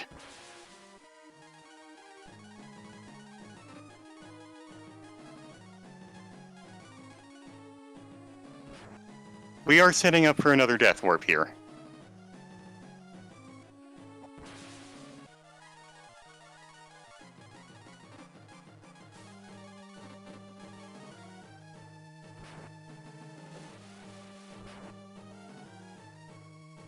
We might not be able to do it perfectly, though.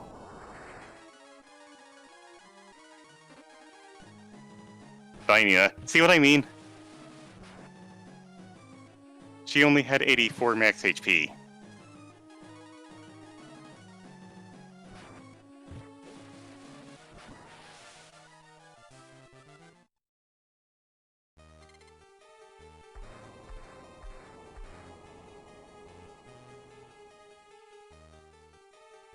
Anyway, that'll make our next death warp extremely easy.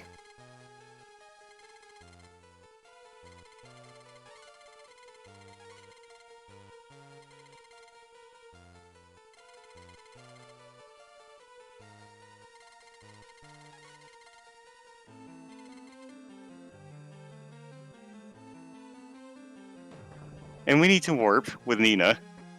It doesn't matter that she's unconscious. Before we do that, need to put Karn back in the lead.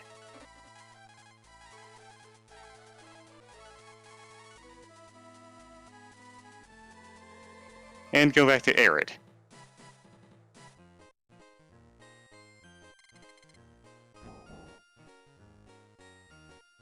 Now that we have Ox, there's something we need to get in Crypt.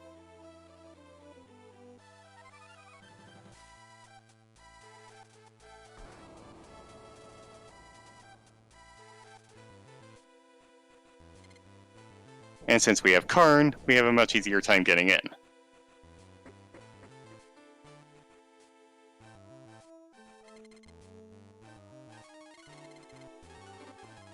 Apparently it doesn't matter that he's unconscious either. Nope, they're kind of like Pokemon.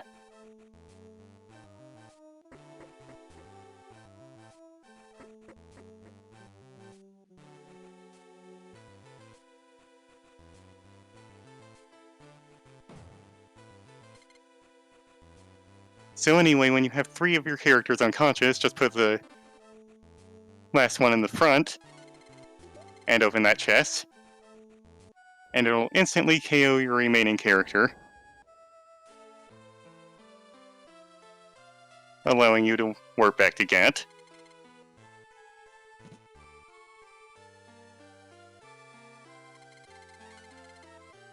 So we're trying to enlist the help of a weapons buff, and we need to show him that boomerang to get him to help. It's also just a pretty nice weapon.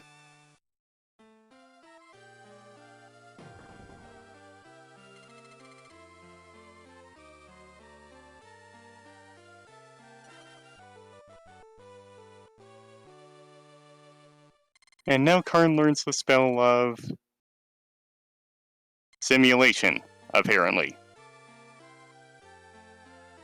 I've never heard fusion called simulation before. Is that a thing? Honestly, no clue. Well, anyway. So now, Karn is a fish wolf.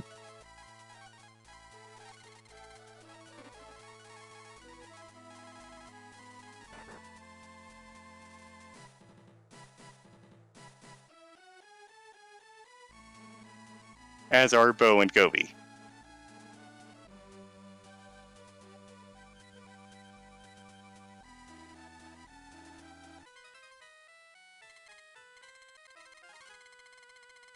And when we show this guy the boomerang, he tells us that we need to steal the egg of a Grimfowl. And the boomerang didn't really have a whole lot to do with that, but let's pick up this coconut because it'll be important later. It doesn't matter if you get it now or then. I just like to get it so I don't forget.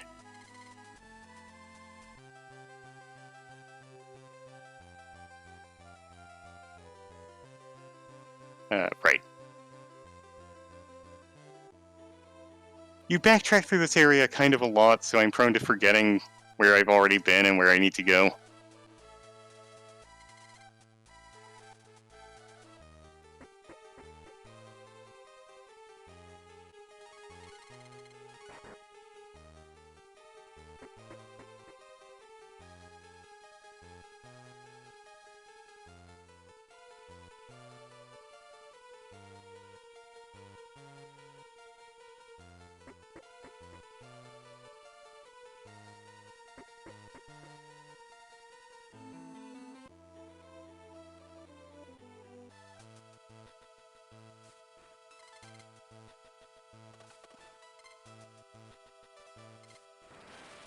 This boss is weak against ice.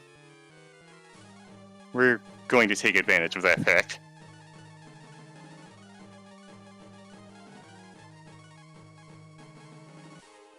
By changing into the Snow Dragon.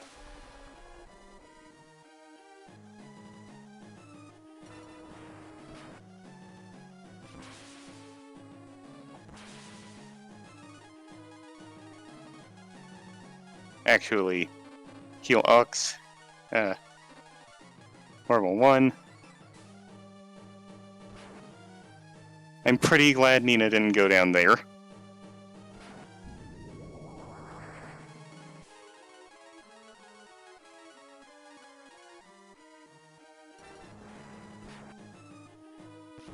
Her attack buff could be pretty important in the next fight.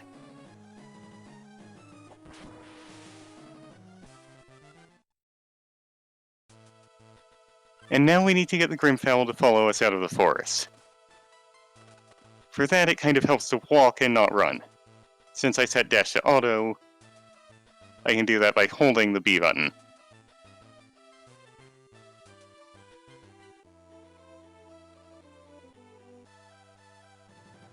Oops! Oh dear. Pardon me. I just messed that up.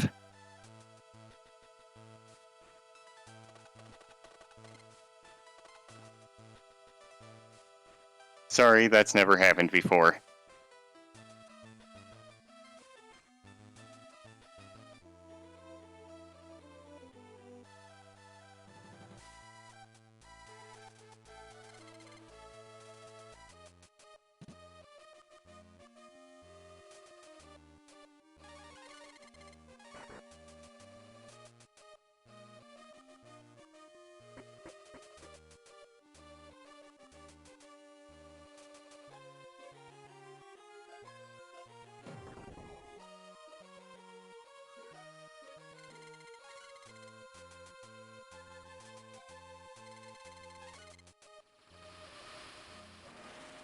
So this time we're not going to go... we're not going to change into a dragon right away.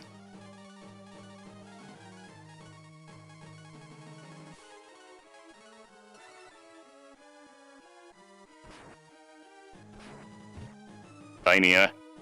So this fight is a little different. Usually when you enter Phase 2, the round immediately ends. Here, it's not so. Also, the Slimex is weak against fire.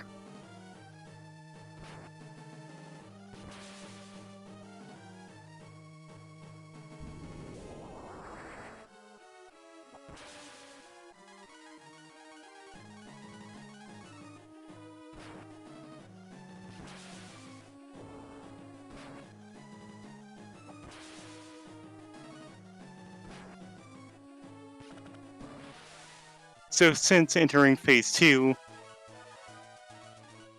doesn't end the round, you can set up an attack from the Flame Dragon and Ox, and have Shin defeat the last slime, and they'll continue with their attacks. It's pretty handy in saving some time.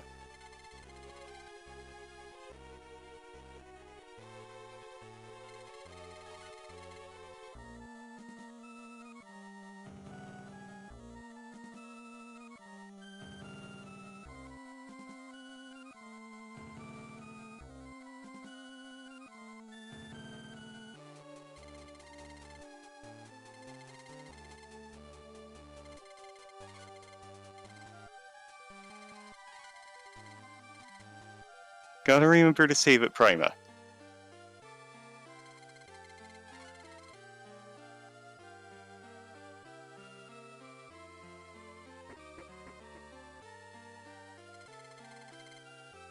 Remember to save at Prima.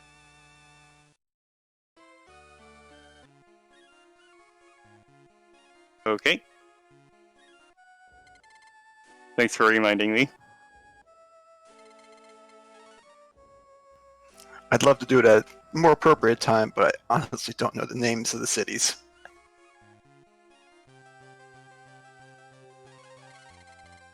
I think this would be a good time to sort my inventory.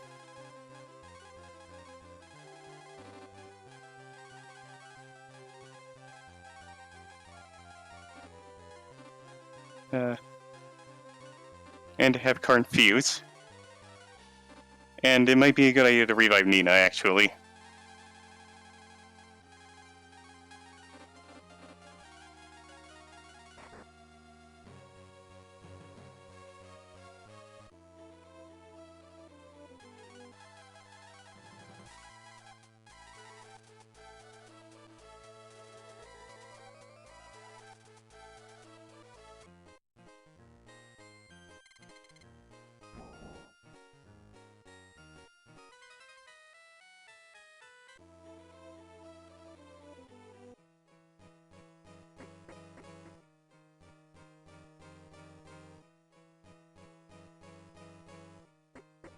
So now we're at Witston, trying to enlist the help of the Sorceress Blue in driving off the Dark Dragon army. And she's been asleep for centuries, and I don't actually know why the guild owner thinks she would be willing to help, but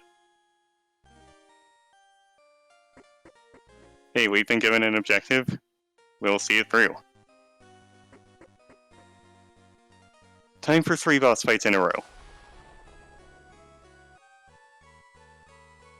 2 of them are bosses we've seen before.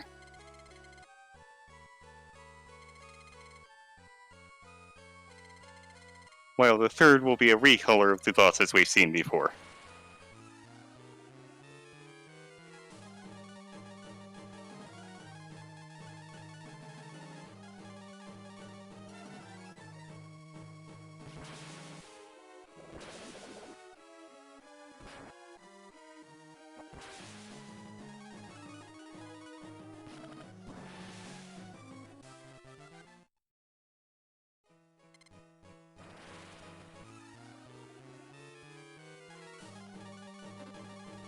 See if They we can appear get to it. be Sorry? they appear to be easier this time around. Well, that's because I have Shin, Fuse Karn, and Ox, and Dragon forms. Sorry, I probably should have been using my Dragon form from the start here.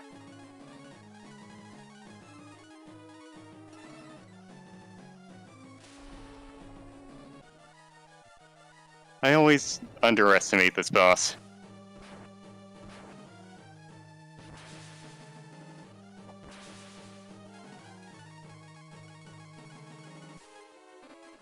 Go ahead and use a Cura 1. Healing the hero isn't that important because, again, the dragon form does that for you.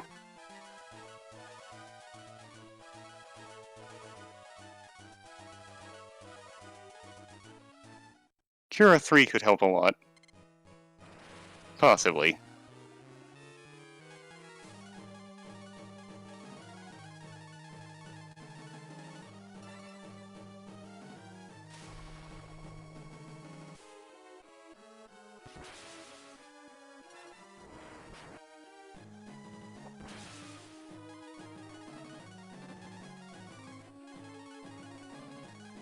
I don't have enough for attack up, so...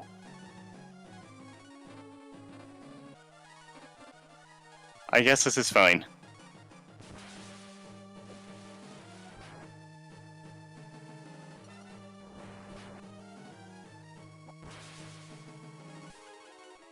As usual, no phase 2.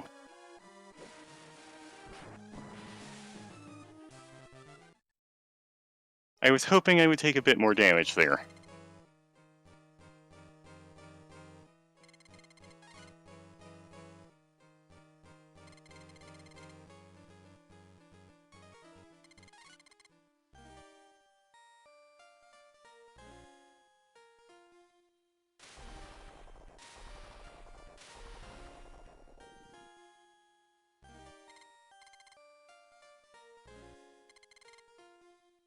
And blue really needs to get an alarm clock.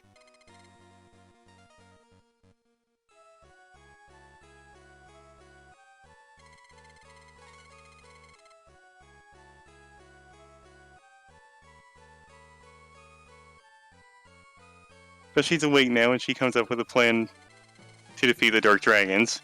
And then she joins our... Oh, never mind. So, she has the exit spell, but she didn't... Since she doesn't actually join our party here... Instead, we need to Death Warp.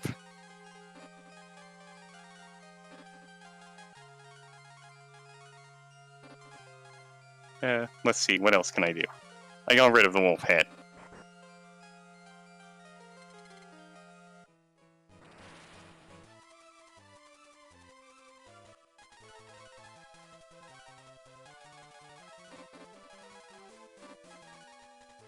It's kind of hard to find enemies here who are actually dangerous for the Death Warp. There are some.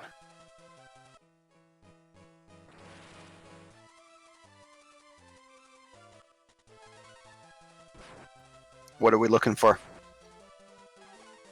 I don't remember what they're called.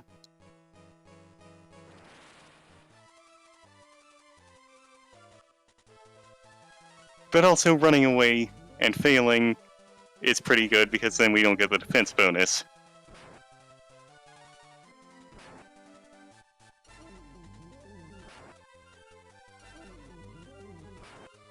This is probably the Death Warp that's given me the most trouble.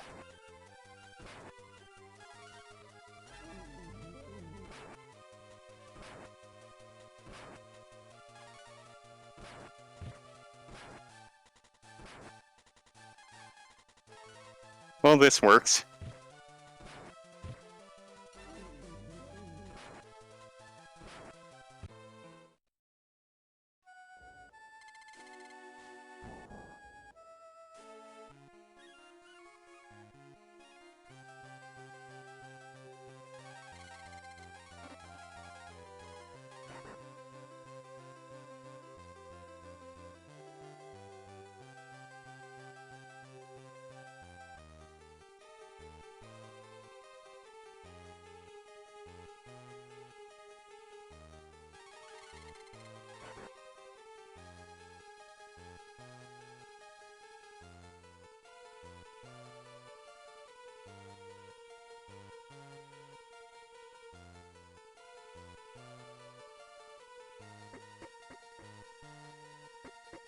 Going to pick up an M drop here for safety.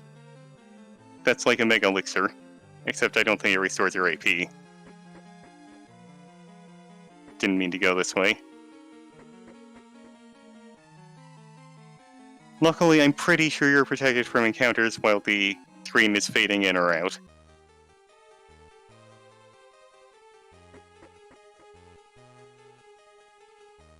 So even if you don't have a Marble 3 active, you have a few steps where you're safe.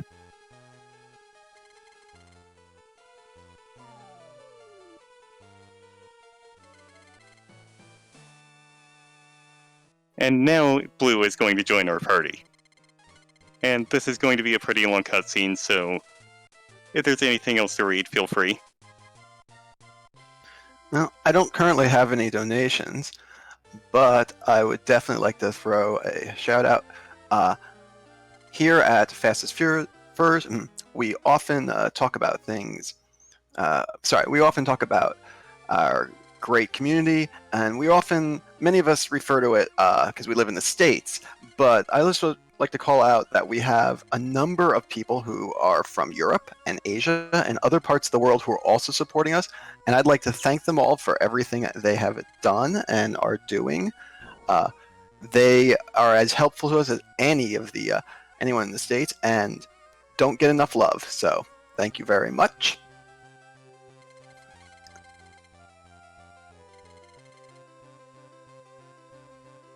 As a reminder, Team Fastest Furs is about more than just marathons and more than just speedrunning. It is a welcoming community of furries and furry friendlies where you can make new friends and get to know people with similar interests. We have ongoing events all throughout the year and are always looking for new ideas to help our community grow. To join us on Discord, please use the command !Discord in chat. And I managed to say ! Correctly. Yay me.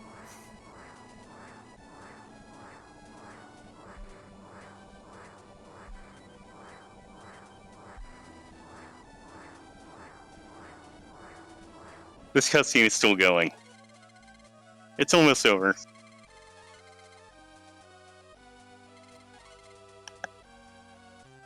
Who doesn't expect a fish to, send a typhoon at a bunch of ships?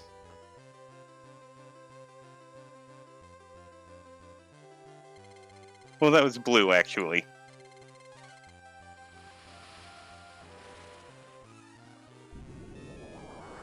Okay, so this is the last time Bo is going to do anything without being part of a fusion. Because this boss is very weak against magic.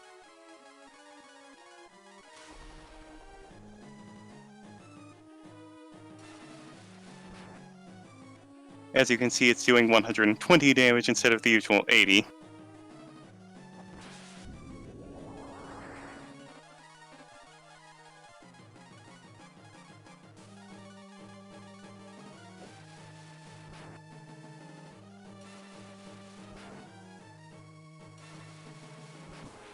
Didn't even need to tell Ox to do anything there.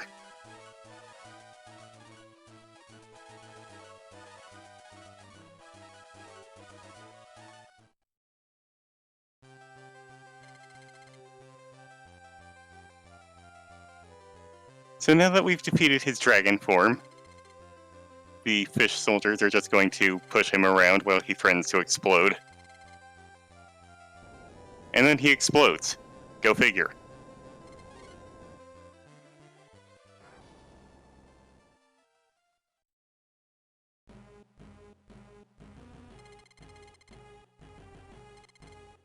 Another long cutscene here. Not as long as the last one.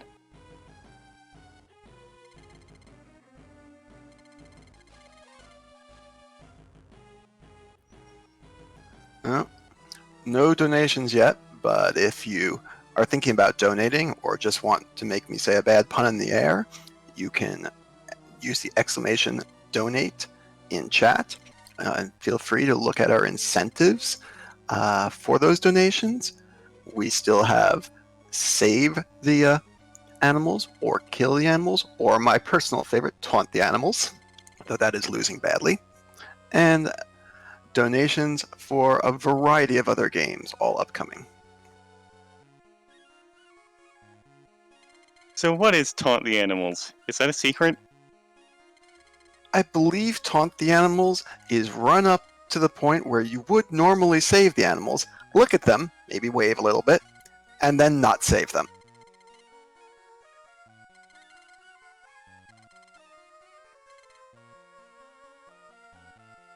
So now, oh, never mind, Gobi just left without the sphere. Okay.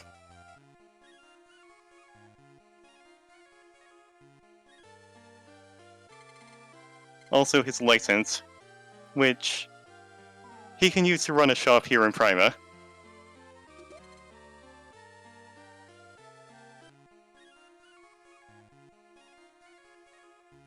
Oh yeah, is this the only Breath of Fire game where you don't build some sort of town? Yes. Yes, it is. Every game after this let you build a town. In this one you can still run a shop, but it's not something you build.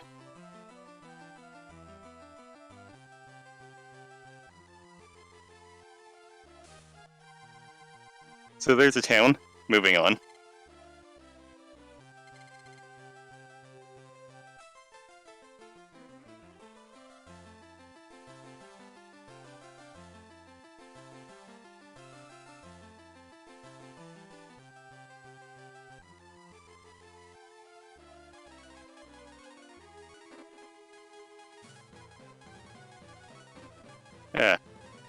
No.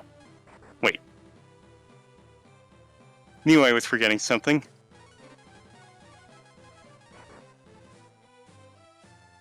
I almost worked, which we're not ready to do yet. So there's another town. Moving on.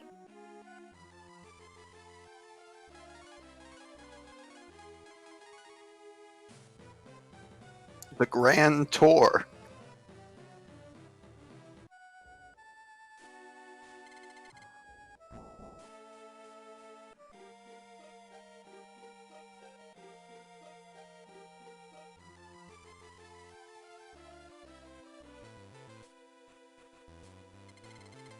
And we're coming back to this place.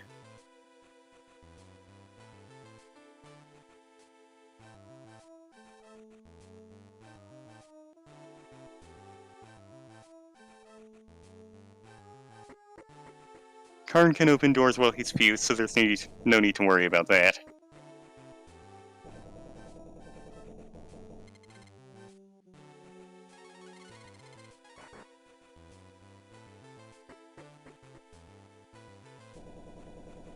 Also, you can move while the door animation is still going.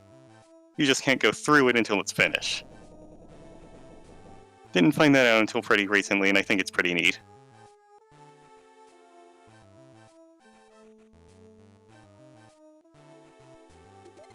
Nothing important to the plot here yet. We're just going to need these items.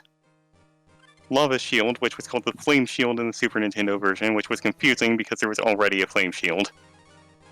Also the Icy Dagger, and the... where was it? Life Armor. And since we have blue, we can teleport out of dungeons with the Exit spell for 20 AP.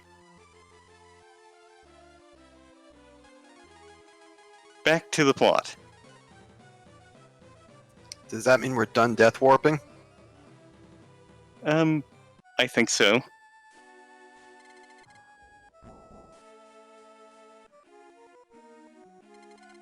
I think it does.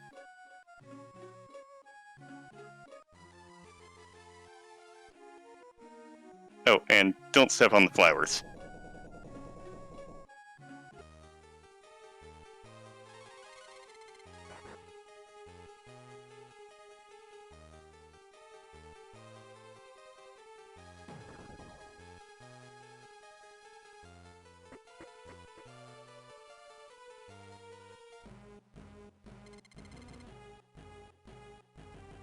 So there's another animated cutscene.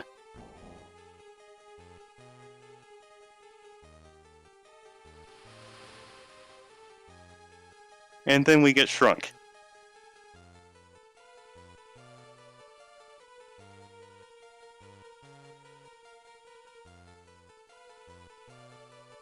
Which means it takes a lot more steps to get to that door.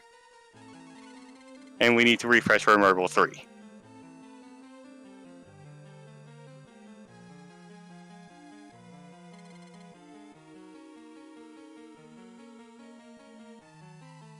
Now we need to help these mites fight off some roaches.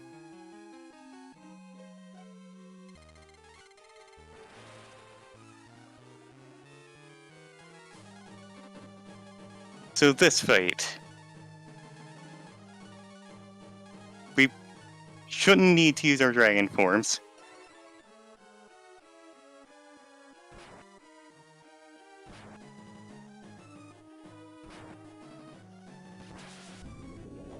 Instead, we're just going to try to keep Nina alive.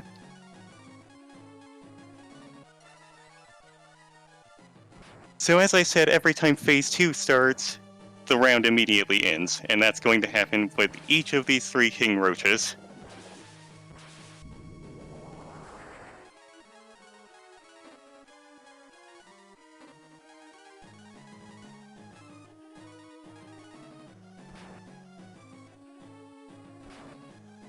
Just making sure I get this right.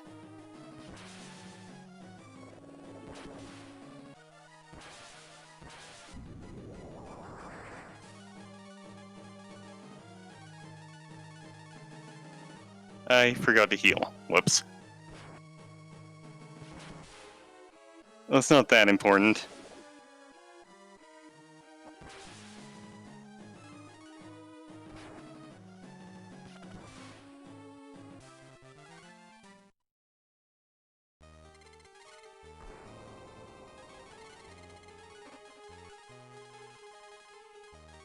How many are we up to? I have a count of 9.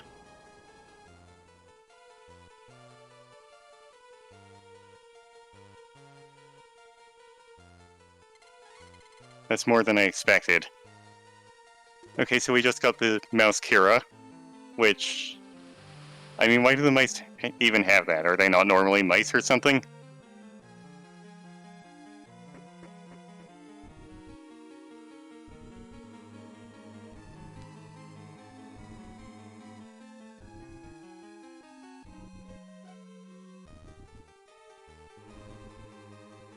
Or, since it doesn't cure the condition of being a mouse, it just makes you bigger. Maybe they're actually much larger mice? Rodents of unusual size.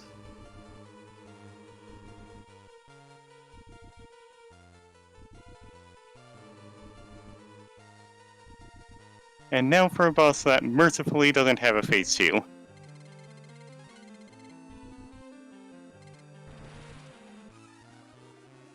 And we also won't need to use a dragon form.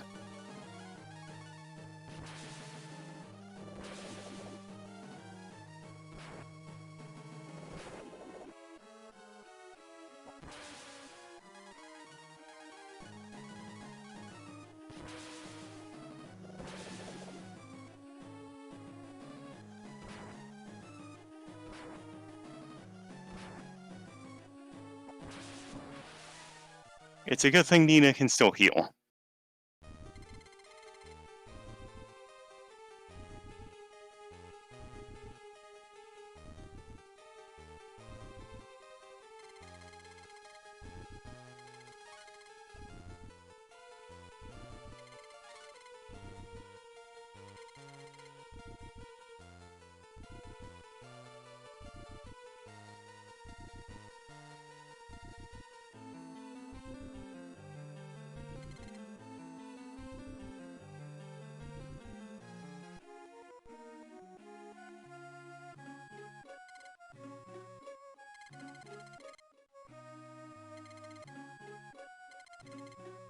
So Blue tells us to get the oil. And we go running out of town. But before we can go get the oil, we need to go back into town. Do we have time here for a quick donation? I think so. Okay, great. I have a $20 donation from Bones Collie. No comment, but we thank you for the donation anyway.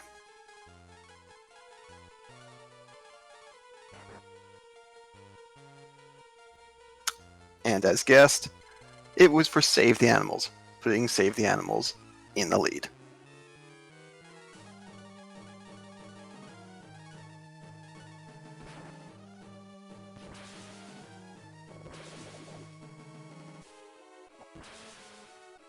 Something else that's pretty important to bring up is that every time there's a cutscene, Karn immediately unfuses, so you'll have to fuse him again.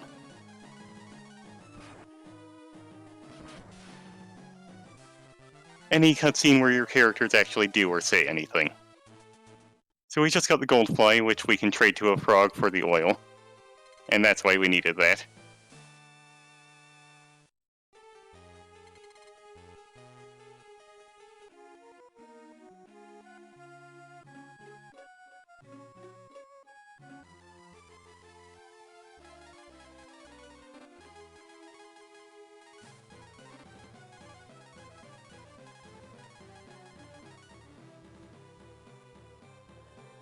We can only warp to towns we've been to, so that's why we came here for a split second earlier.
I forgot to turn in the oil. This has happened before.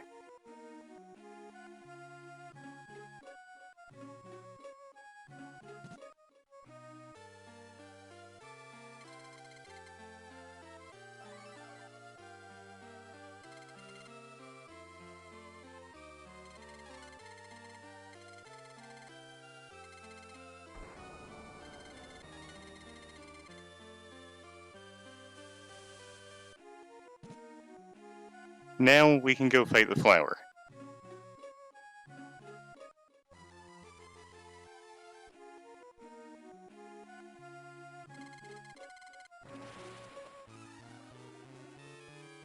You'd think it would be weak against fire, but I'm pretty sure it isn't.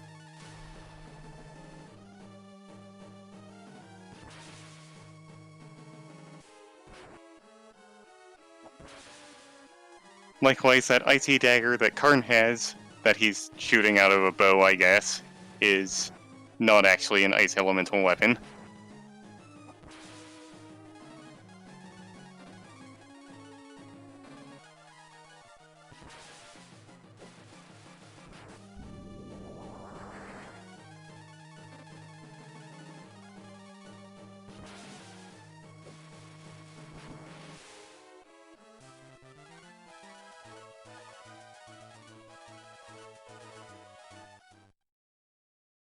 The flower's not too tough, it mostly tries to poison you. But dragon forms and Karn's fusion cannot be poisoned.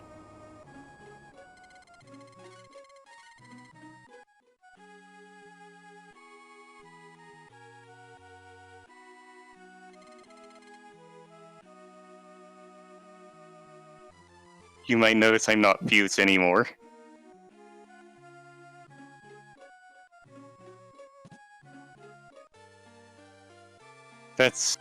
I'm not going to bother fusing again just yet, because there's going to be another cutscene that would unfuse me anyway.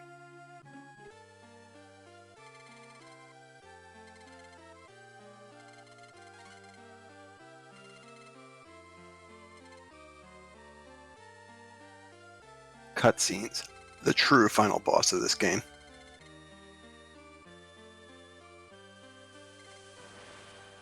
And it's this boss again.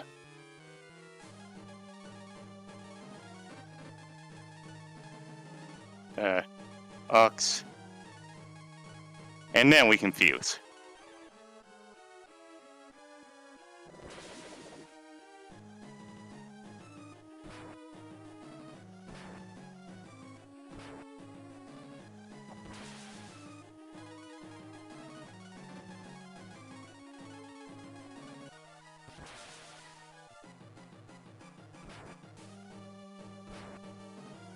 We'll get healed after this, so we'll have Nina back. And we're going to need her, I think.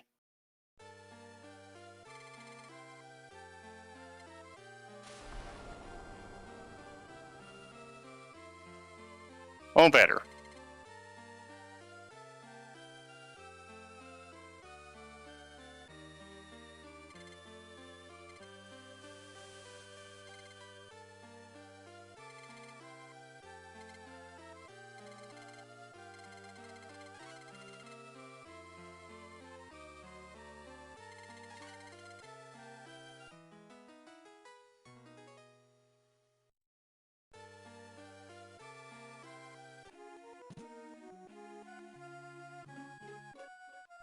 Better fuse again.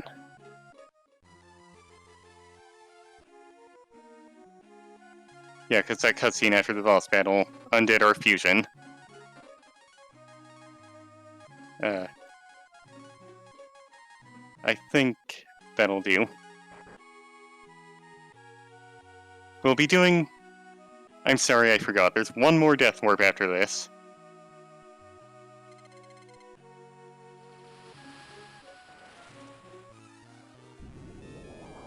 So, Thunder Dragon. Attack up. Actually, I'll put Blue back in. Have her use Fry. I haven't sorted my Marvel ones. They should all be near the top, though. Okay, Nina and Blue are both down.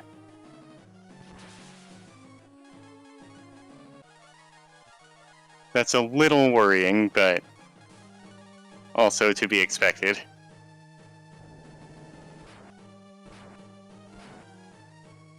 Luckily, Ox is also a healer. He gets the very powerful Cura 3 spell pretty much to start with.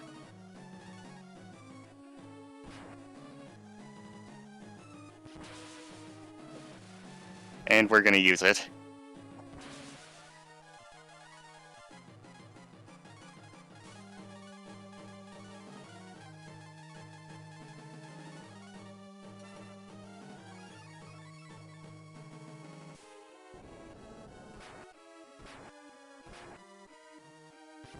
That's not what I was hoping for. I was hoping I would get that cure off before...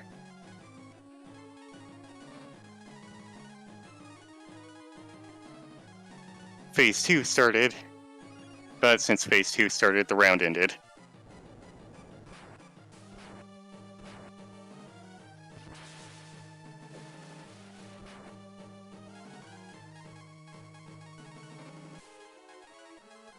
I think this would be a good time to just have Karn defend, and that's how he survived that. That's not normally part of my strategy, I'm just winging it.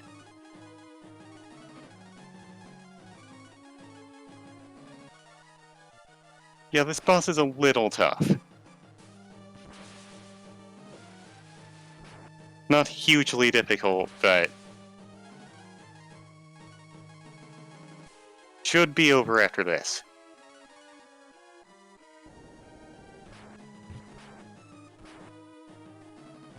Good.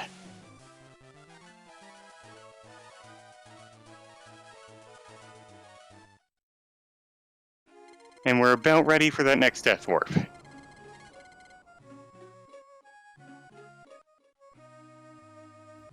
Is that because you're not inside of a building? What do you mean? The reason you have to death warp instead of exit. Oh. I'm pretty sure warp just doesn't work in the next area.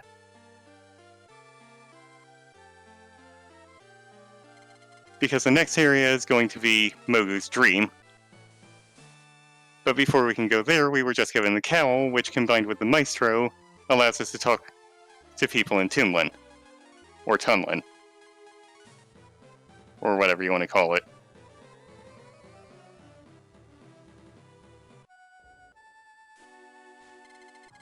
I think it's supposed to be Toonland, as in Toonland, because in Japan it's called the Land of Music.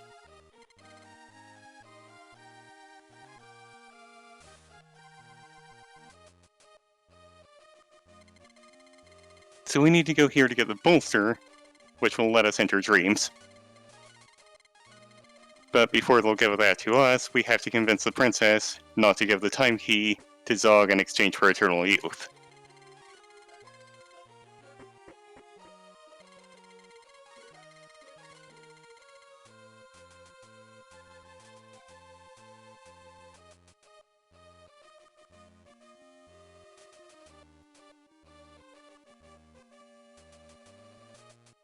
And to do that, we need to come back at night. This is where the dark key comes in.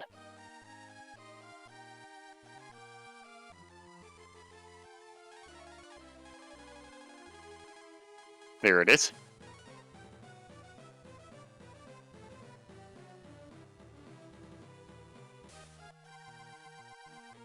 Excuse me, trying to get through.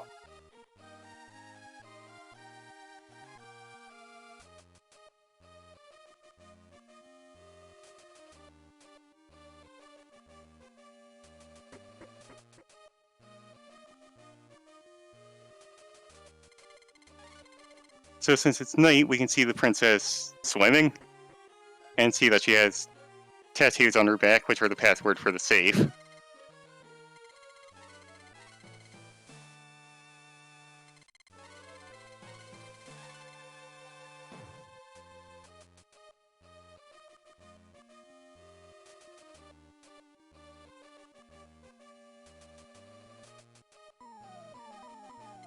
Pretty long cutscene here if there's anything else.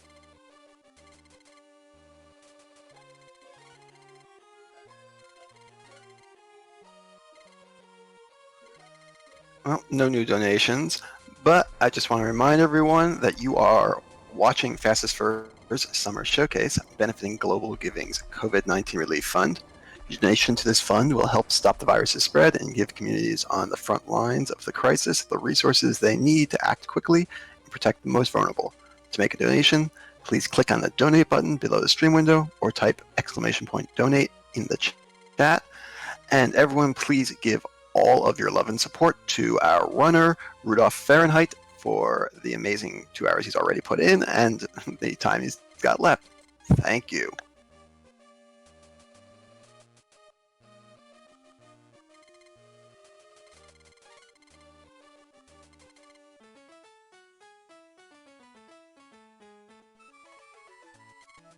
And then there was a wacky fight scene.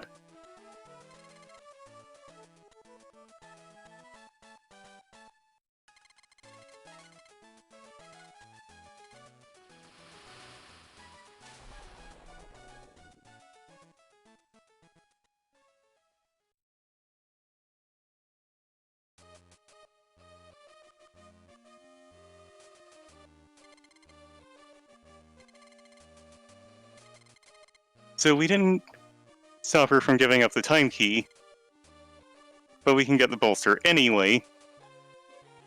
And also we don't need to go the long way around because the walls are all blown up. We can also get this imp drop for safety. And it's also important that we get this Rod 5 because that's required for the good ending. And no, I'm not kidding.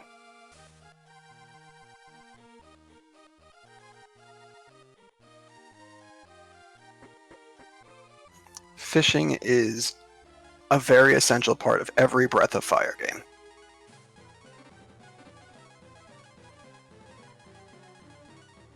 It's true. There's no mini game for it in this one.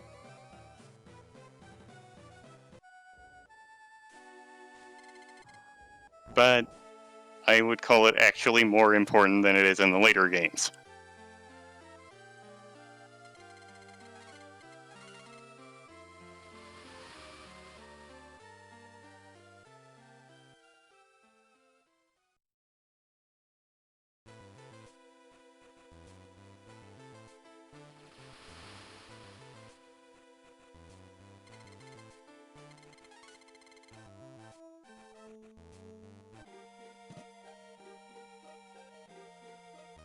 Oop! Oh no! Okay, one sec. This is not what I had in mind. I was just about to use a marble 3. But this encounter shouldn't... No, not the M drop. This encounter shouldn't be too much of a problem if we just use all of our Marble 1s. Okay, only needed 1. Let's use that Marble 3 before I forget. That could have been a lot worse. Oh, right. I'm doing things out of order. Okay, so first we need to come over here to the Devil Tower, which has one of the best gimmicks ever, as you can see.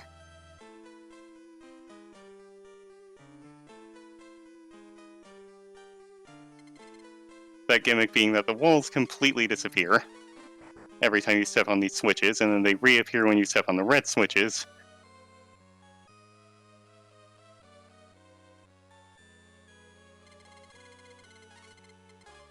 We don't have to fight this boss. It's a hopeless boss battle anyway. We just need to talk to the boss and then teleport out. Honestly, the disappearing walls aren't that bad, though. It will take some memorization, and it's pretty annoying for a first playthrough. On later playthroughs, or if you just study the map, you can always use the tiles to line yourself up.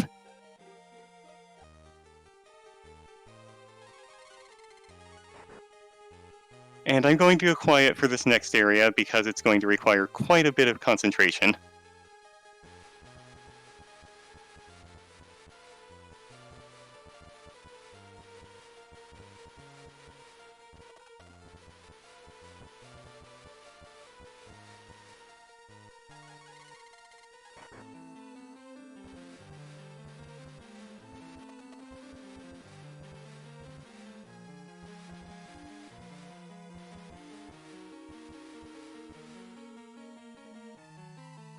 Alright.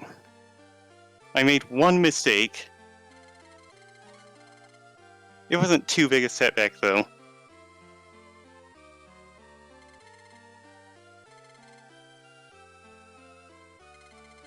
As you can see, bumping into the walls, which are not clearly marked in that area, most of them are invisible, will cause you to take some slight damage, and you'll have to wait a second for the animation. And it's also easy to get distracted by the animation and bump into the same wall multiple times.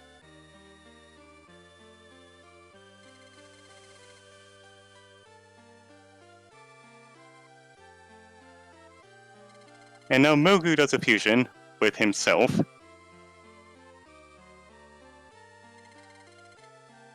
And himself, and himself, and himself, and himself.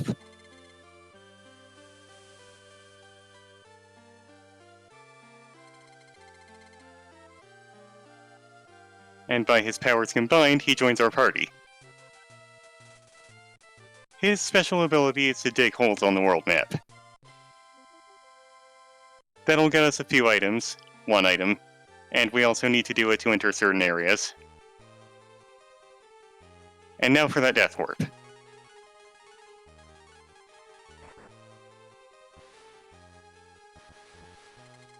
Using the gown to attract more encounters. These enemies might not cooperate, but we'll see. Okay, good. Sometimes they just cast stat buffs and waste a lot of your time.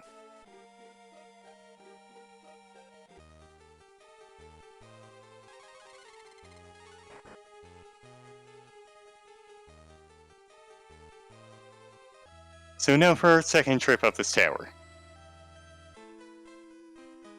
And this time we actually get to see all of it.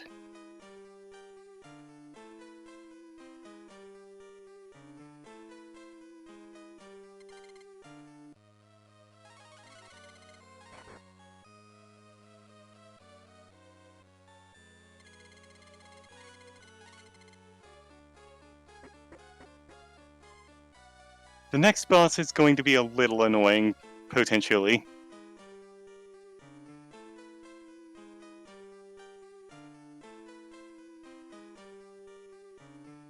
I'll talk about that when we get there.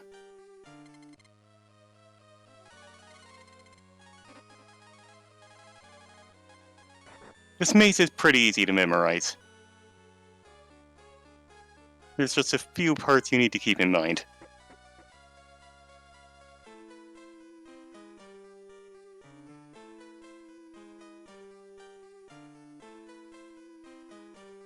That's one of them.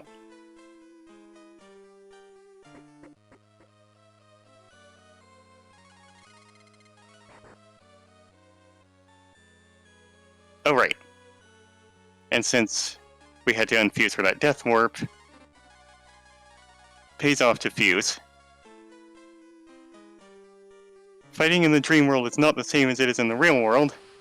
It's very similar, but the main gimmick is that this boss, Mothro, can just dodge our attacks. 50% chance. Except for Ryu's dragon attacks. Even if it looks like he's dodging, he still takes damage from those. I would assume the same is true for other spells. And Nina is poisoned, that shouldn't be too huge a setback. We're seeing the dodging in action there.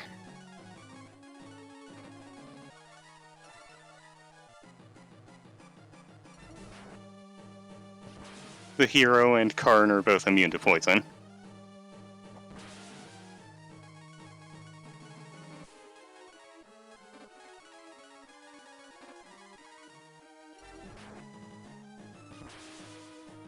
Other than that, this is a very easy fight.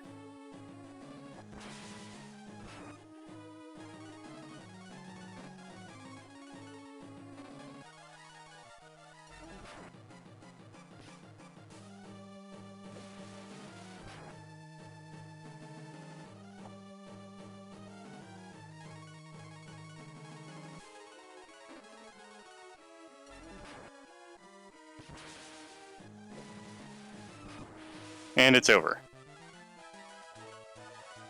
The next boss is going to be a tricky one.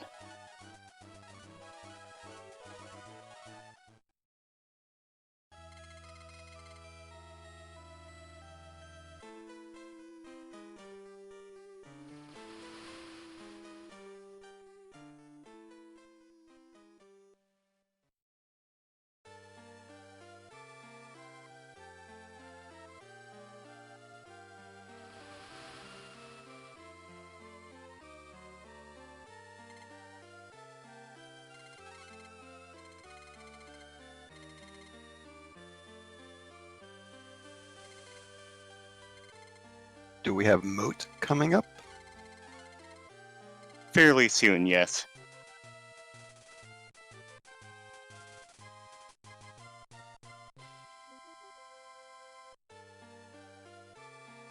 I'll talk about that probably before the fight actually starts.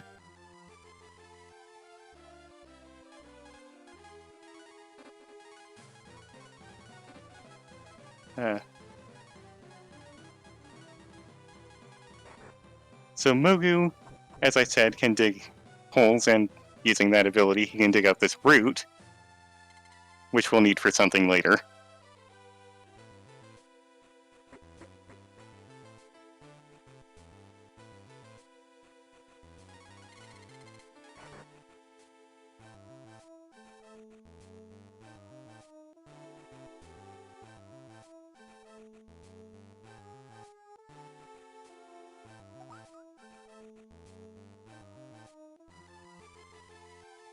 Here's Spring. Moving on.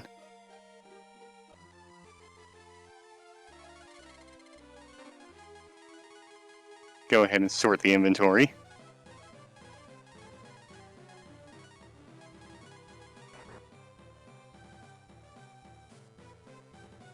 There's no door to this tower, so Mogu has to dig the way in.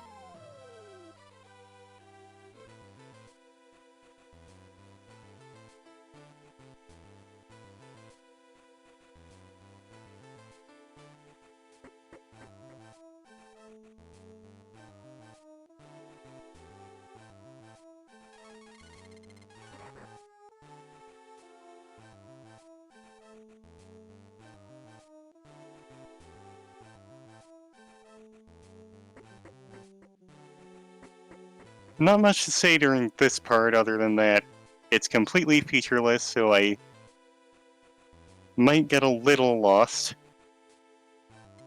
and forget to use my Marble Freeze. Because usually I'm watching the landmarks to see where I'm supposed to do that. Well, I got something to say if you got a moment. That's fine. Sunny Shortcake says, "Hey Rudy, who's hyped for Moth Time?" In the amount of $20. Thank you, Sunny Shortcake. I assume a friend of yours? Yeah. That's my sister. Thank you, Rudy's sister.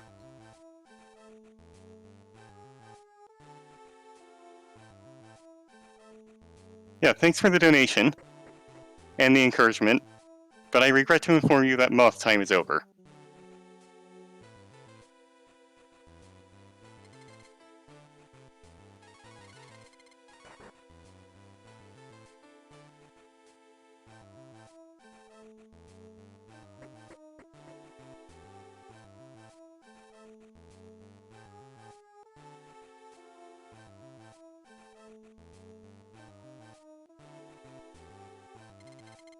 Didn't actually need to investigate that. We need to investigate this.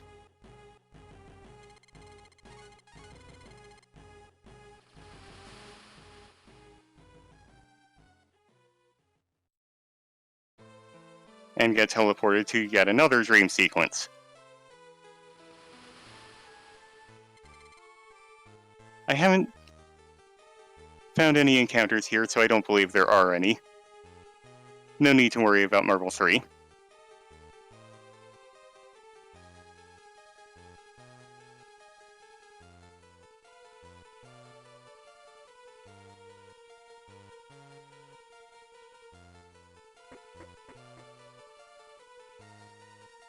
Better use that before I get into yet another accidental encounter.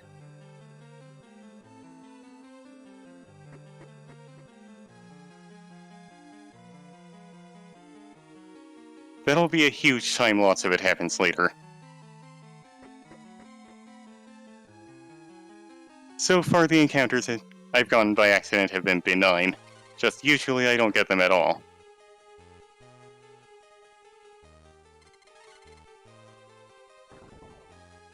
It's happened before, but rarely.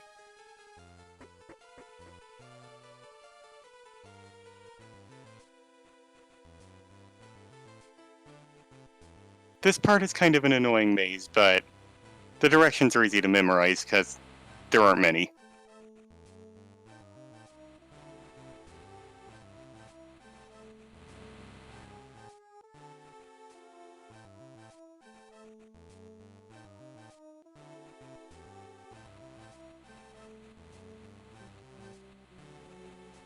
As you can see, these tiles are rotating the camera.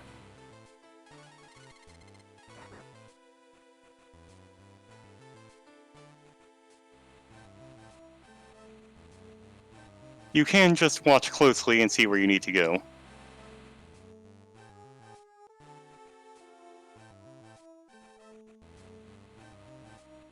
That works when there's only one path, at least.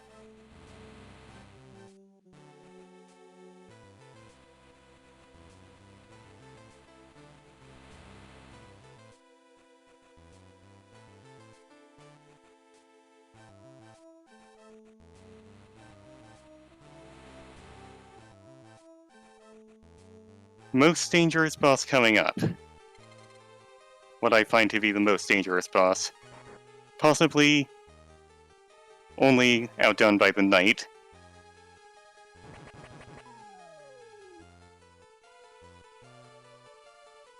And I think I'm going to talk about it before we get to that part. I put Karn in the lead in case I accidentally step on any trapdoors. Okay, so Moat. This is 2 phases, and when we get to the second phase, that's where things are going to get bad.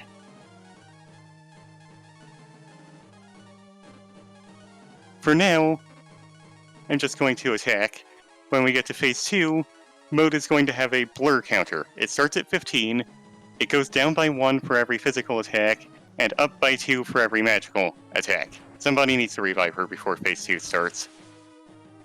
When blur is above 15, Moat will take more damage from physical attacks but resist magic. Actually, I think Karn needs to use the life so that we don't start phase 2 with Nina unconscious. When the blur counter is at 0, Moat has higher physical defense but takes more damage from magic. We're going to try and get into a loop where we do 2 physical attacks and 1 magical attack repeatedly. And I might go a little quiet here because this is going to require a lot of concentration, but I think you can keep talking if you want.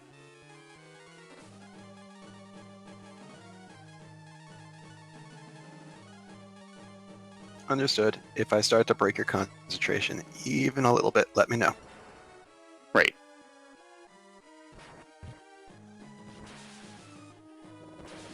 For those in the audience, I've watched this fight a number of times. This is one of the more interesting fights in the game because of the pixelation. It will slowly become more and more distinct as he takes the physical damage.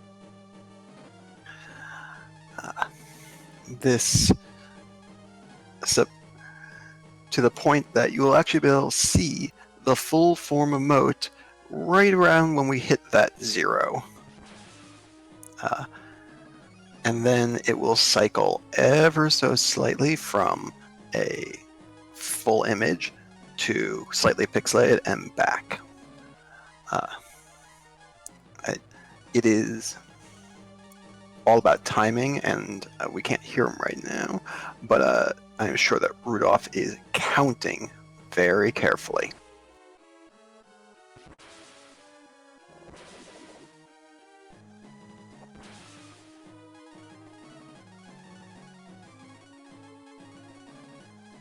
I mean, I'm not, but I'm pretty sure that was 5. Even if I lose count, it's pretty easy to tell just by how pixelated he looks.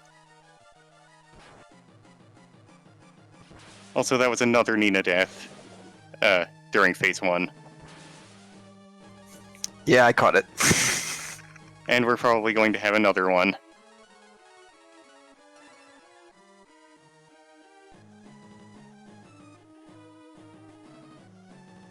Yep, there it goes.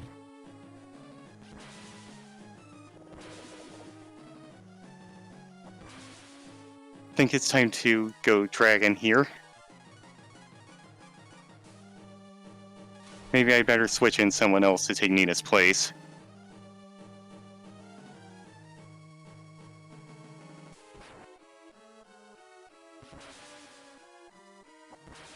Okay, we're almost to phase 2, so...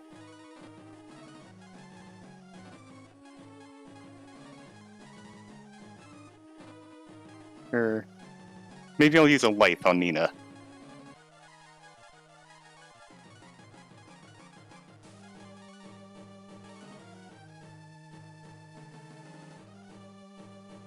The dragon will not be doing anything yet. Okay. As you can see, we can see his dragon form now without the mosaic.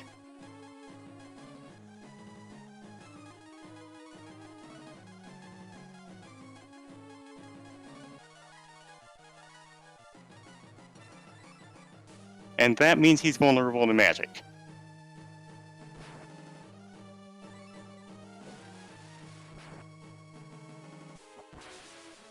Now we just need things to repeat.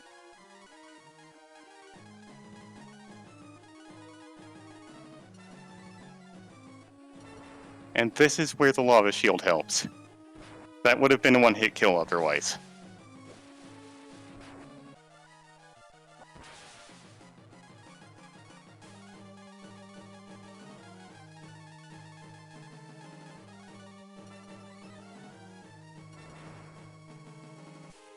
I'm very glad I have Nina right now.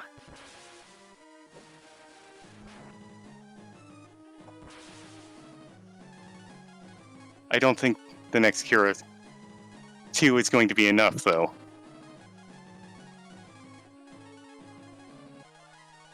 We'll try it.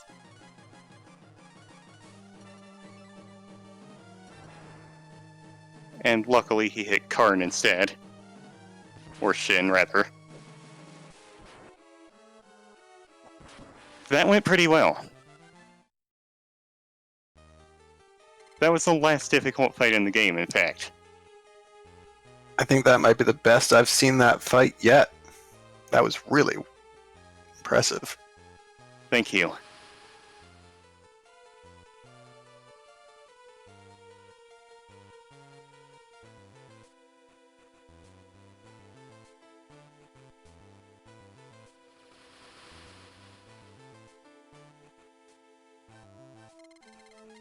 Now we get the, I believe it's the sky key.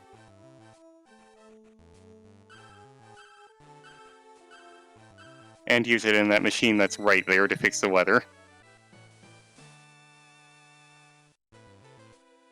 Yeah, sky key.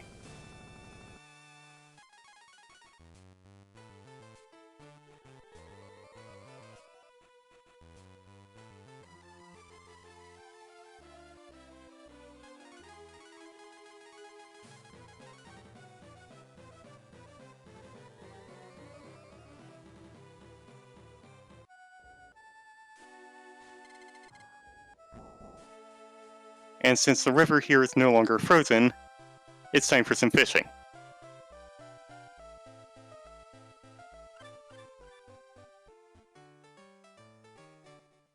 And catch a dragonair.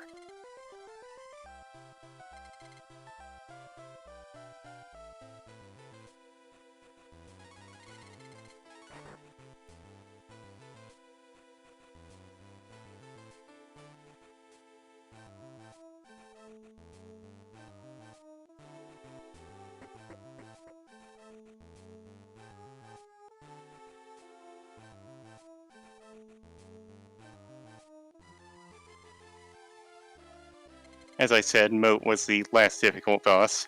We're going to have another boss, but from here on out they'll all be pretty easy.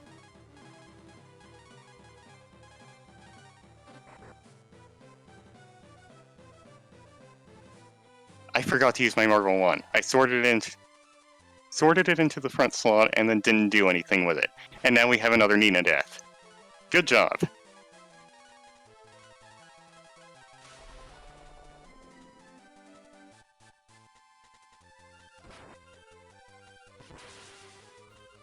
Global I didn't giving. do that on purpose.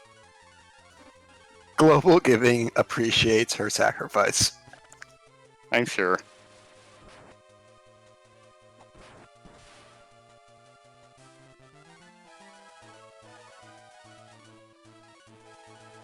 I appreciate the level ups, but I don't need them. Thank you.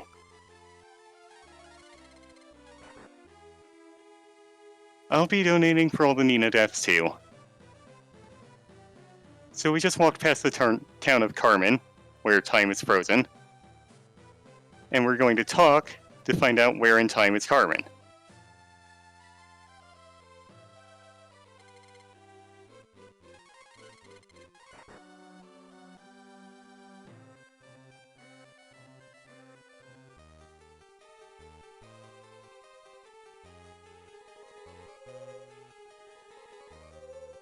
We have to come back here 3 times, and we have to climb it twice.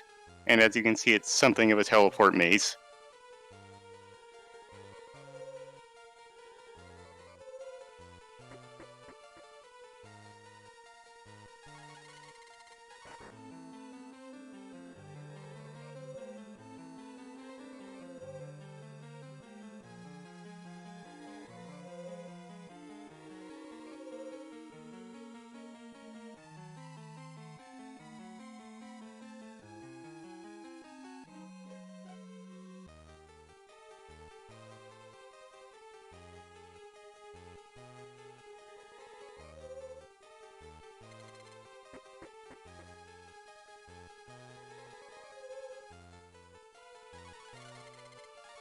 I wouldn't know about mastering.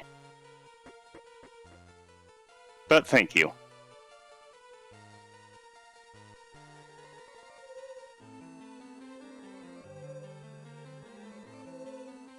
This teleport maze is very intimidating, but it's actually pretty simple.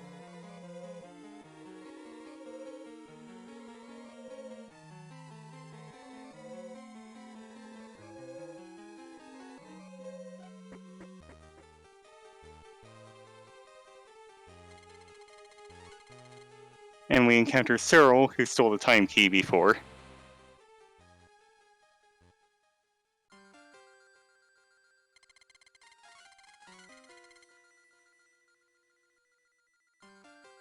And she sees her childhood friend.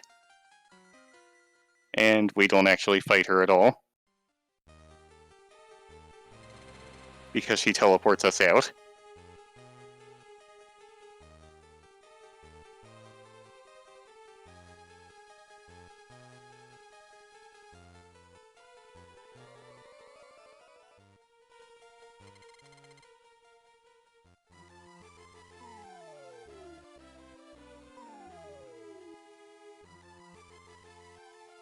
If Ryu didn't survive, or whatever you called the hero, his default name is either Ryu, or in the Game Boy Advance version of this game, if you don't put in a name, his default comes out as Zack. Anyway, if he's unconscious after the moat fight, you can just get into a fight and you'll death warp back here, regardless of whether you saved here or not.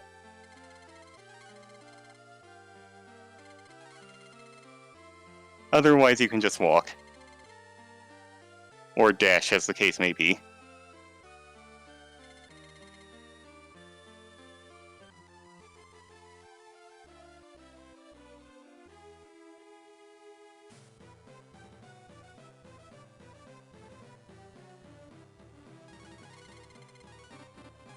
We're going to need to do another fusion.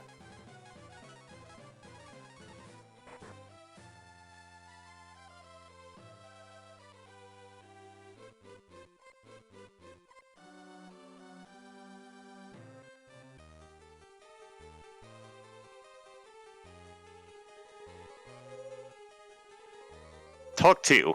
I mean take two.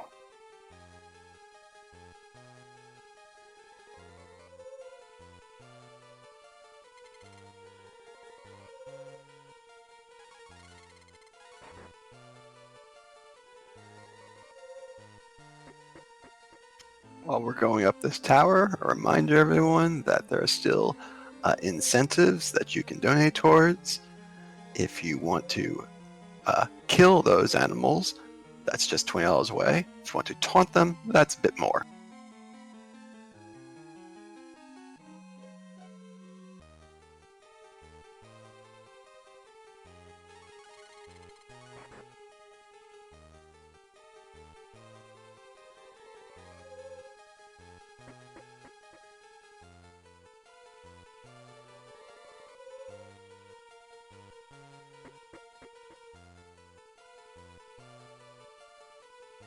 We take this left one, this left one, this left one, this right one, this right one, this one that goes down, and then this one that goes right, left, left, right, up. There's actually more than one way through that, but I think that's the fastest one. Since I got into an unintended fight, am I in good condition for this? I think I am.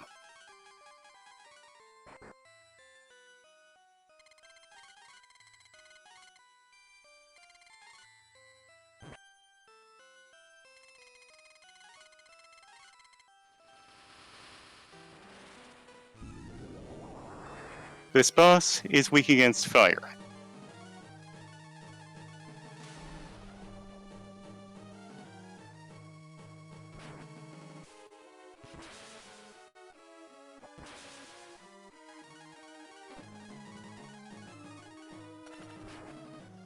So I said dragons are immune to poison, they are not immune to paralysis. Something we need to watch out for.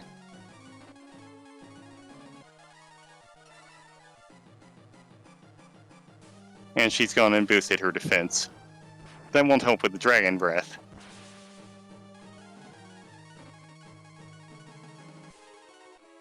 Am I almost out of Marble ones?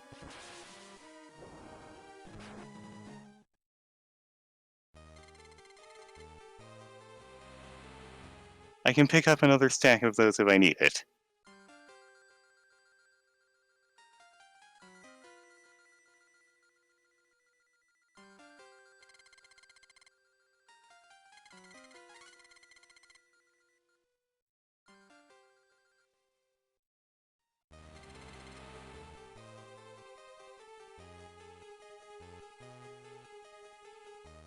And since Cyril was holding the entire town hostage, we get teleported out again.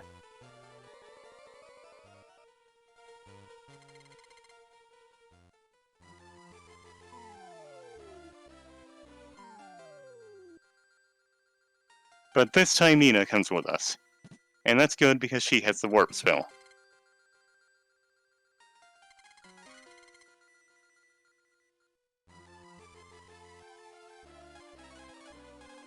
With just enough AP to use it.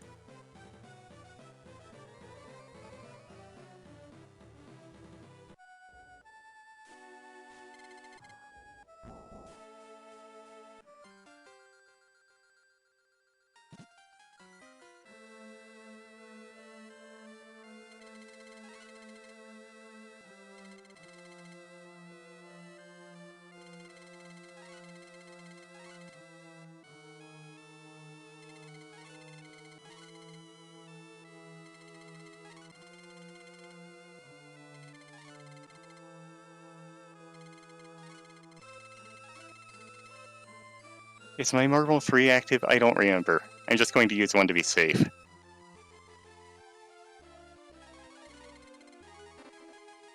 Okay, I have a few more Marvel ones. I don't think that's enough.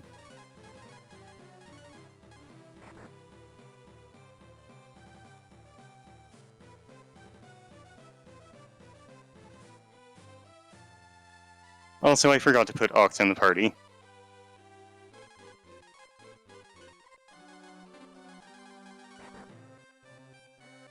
What am I doing? Sorry.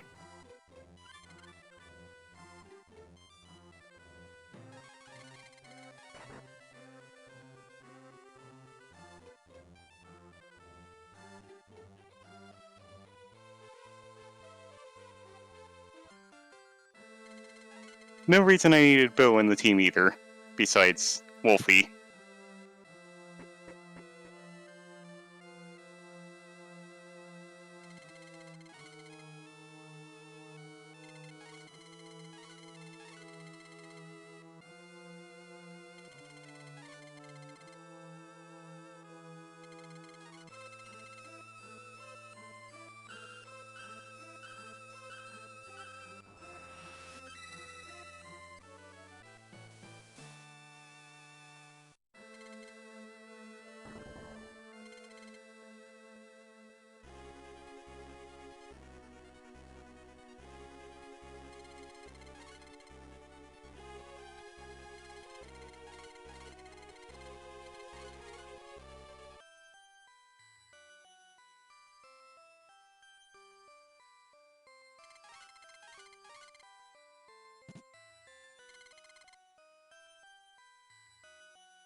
And now we're at talk again, but this time we don't actually have to climb the tower, we just get teleported right to the top.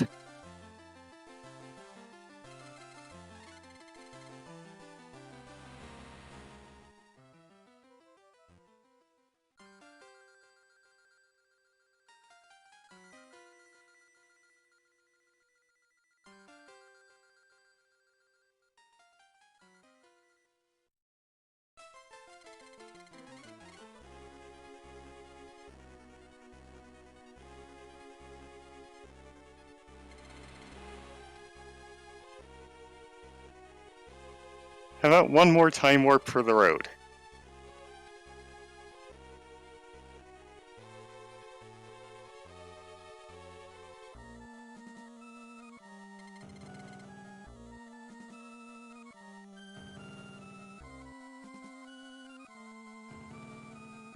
So we get teleported back to Toonlin.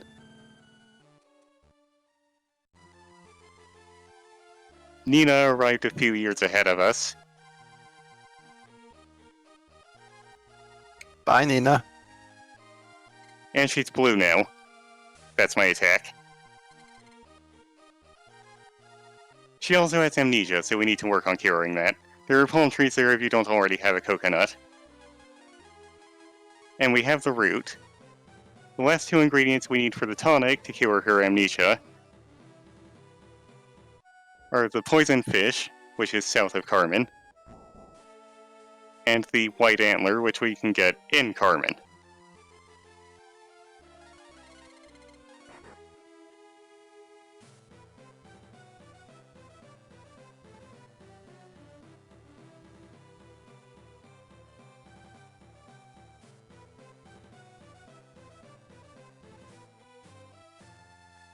We're going for the fish first.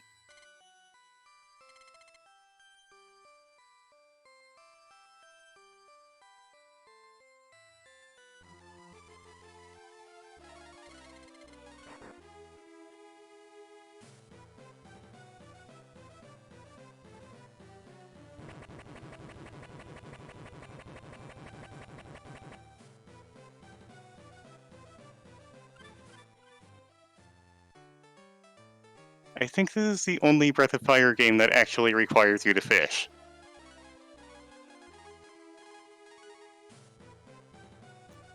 I always thought it was required in later games, but, playing vanilla, it's different. I think one part in Breath of Fire 4 at least.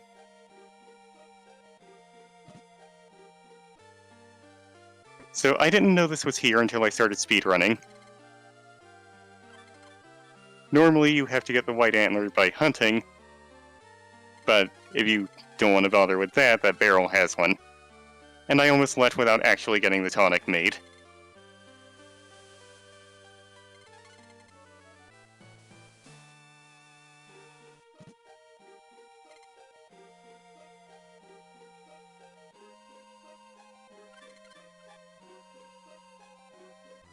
And I'm also going to make one more stop at Aurea. This isn't normally in my routing, but I'm almost out of Marble Ones. And this is after I bought extras. This should be fine.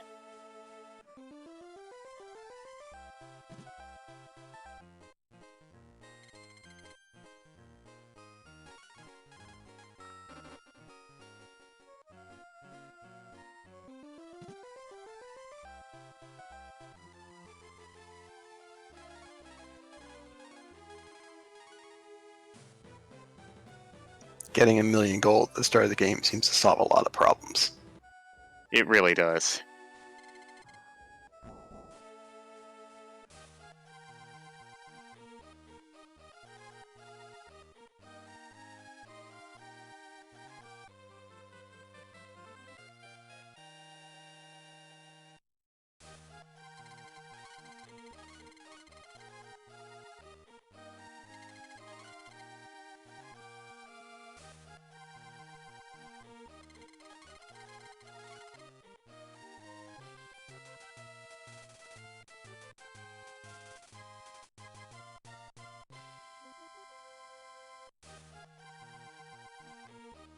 So now Nina can fly. We're not going to be warping as much as a result.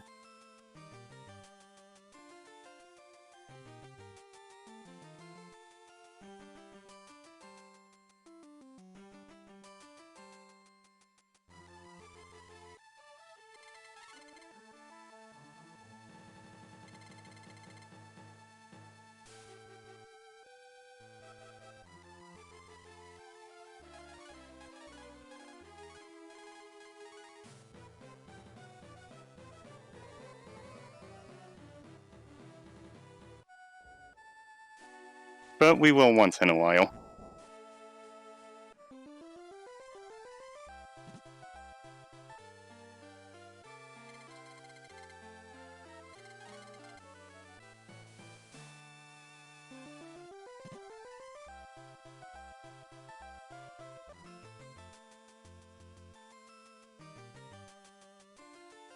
And while we're in the area, we're going to go fishing in these wells.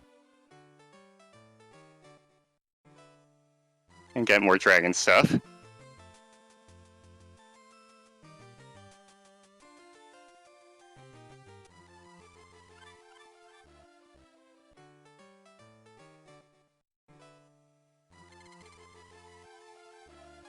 He knows out of AP for warping.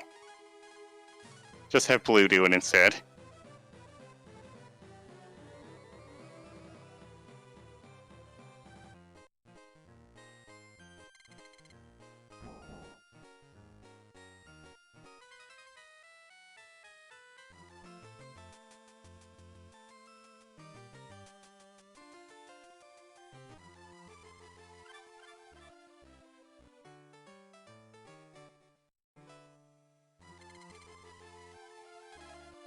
Let's equip most of this stuff.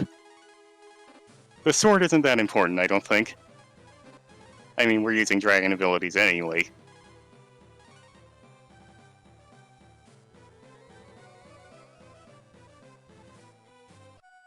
So we have the broken parts of the elevator.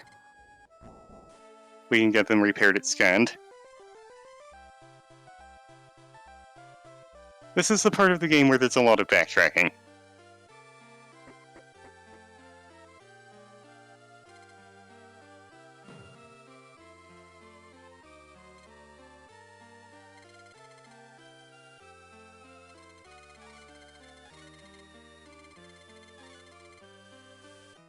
Also, we get healed.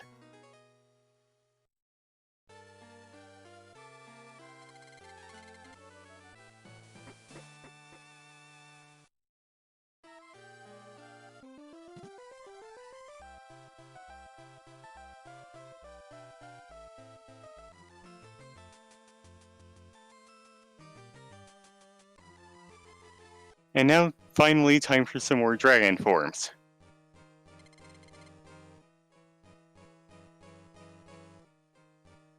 I kept the boomerang equipped just in case. It gives me a speed advantage in this fight. I'm kind of doubting it, though.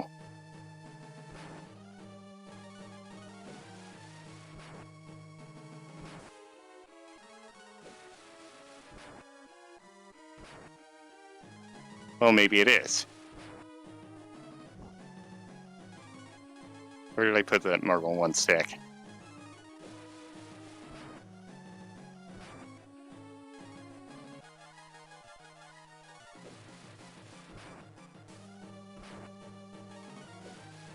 Should have moved it into the second slot. Anyway. Now we have another set of dragon forms. We're not going to see much use for them. But they're there.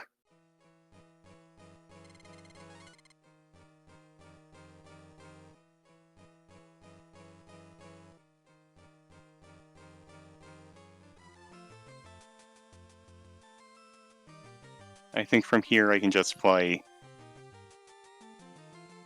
southwest.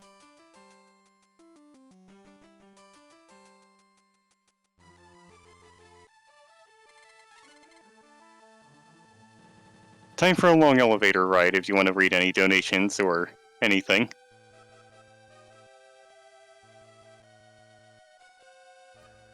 No new, no new donations. But if you want to keep up with our community on the go, feel free to use the exclamation point Twitter command in chat to follow us on Twitter. You can also watch our videos, which will be released just shortly after the marathon is done in YouTube. The exclamation point YouTube on chat for that. And if you want any more information about our runner, use the exclamation runner command, and you will find Rudolph's Twitch page, which you can look for old VODs or watch current videos.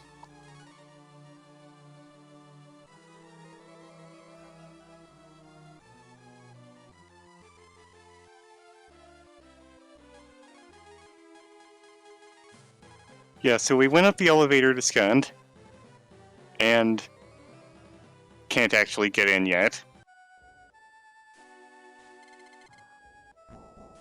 Because first, we need a weapon that can defeat any dragon.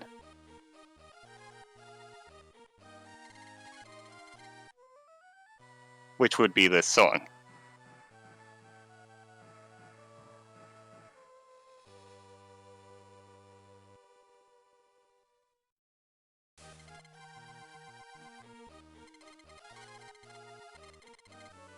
we get the D heart, which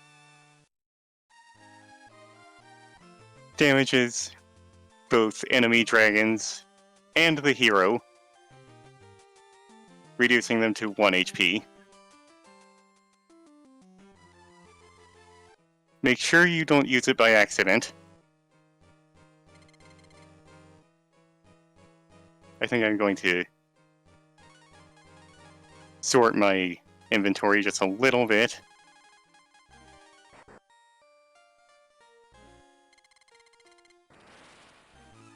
And this will be the last time we need marble wands.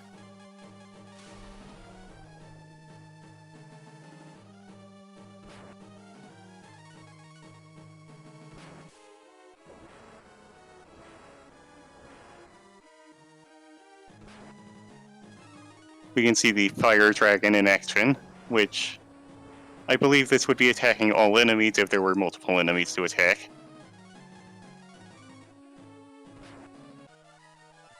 Also, it's just plain much stronger.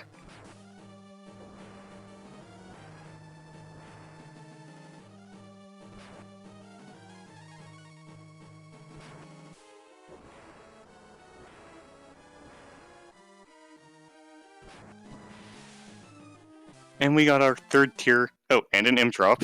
And we also get our third tier dragon form, Rudra. And this isn't even my final form, because we're going to go get the next one right away.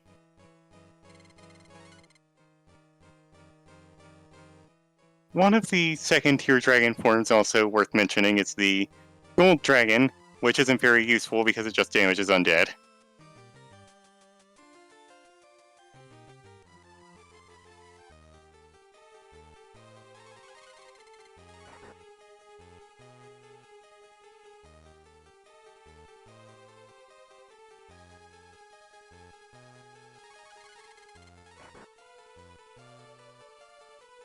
But it's the only...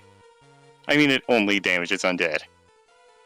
It's also the only dragon which isn't an elemental attack, or some other kind of fixed damage. I think it might be instant death to undead, I'm not sure.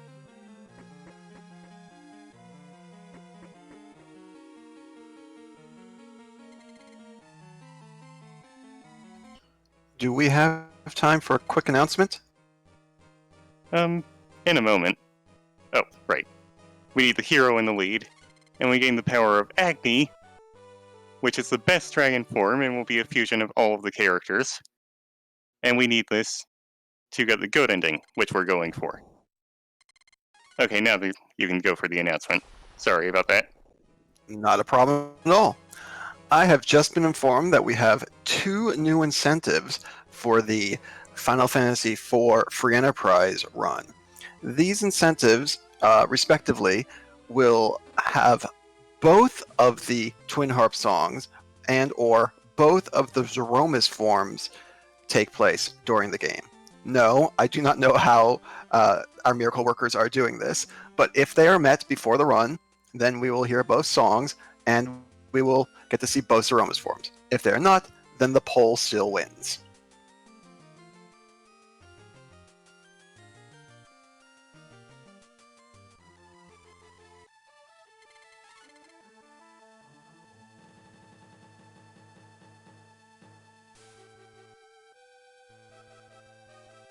Just so everyone knows, each incentive is a $350 goal.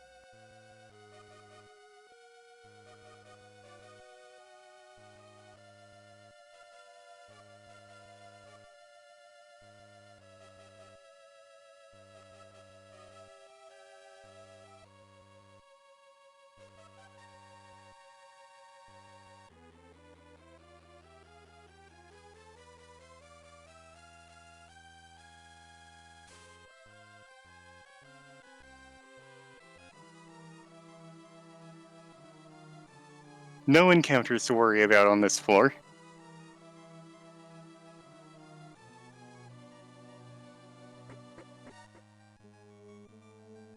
Now there are encounters.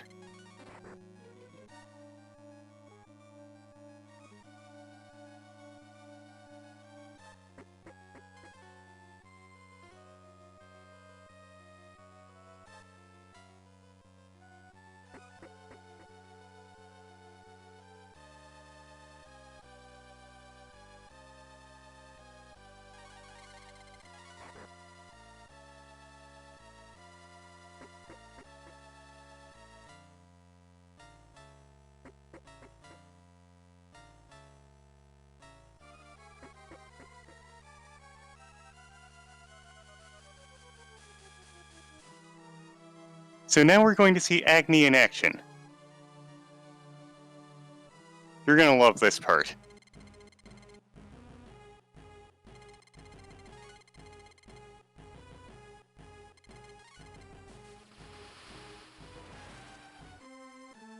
So Zog transforms into... I don't know what he's supposed to be. If anyone in chat knows, feel free to enlighten me.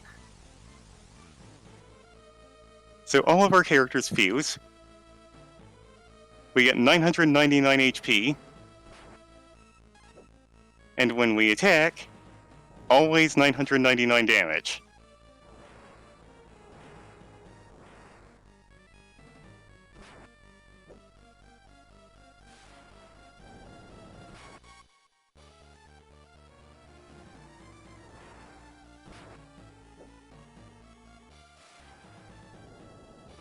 We were given the D-Heart to help with this fight, but actually we shouldn't use it yet. It'll only reduce HP to 1 for the current phase. There will be another boss who only has 1 phase, and we'll be saving it for that. Let's get through this without needing to use a healing item.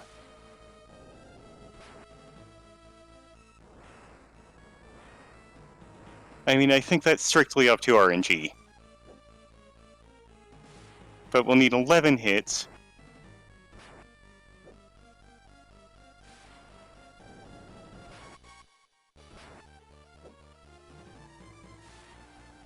I think we're up to 5 or 6. I lost count. I'll just say that was 7. I might need to heal, actually. 8.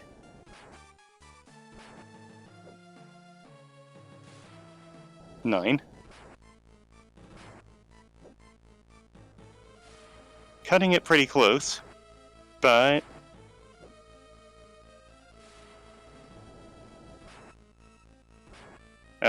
okay, I guess I did miscount. There we go.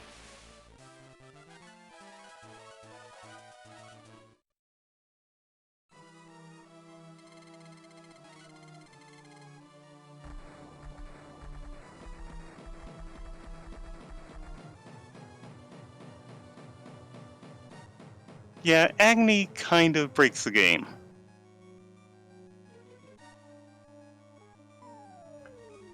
Do we have time for a quick donation? I think so. Well, then I've got 2 donations from Gambit17. The donation for $25 a piece, and the donation comments are the Free Enterprise Z flag emote and the Free Enterprise harp emote.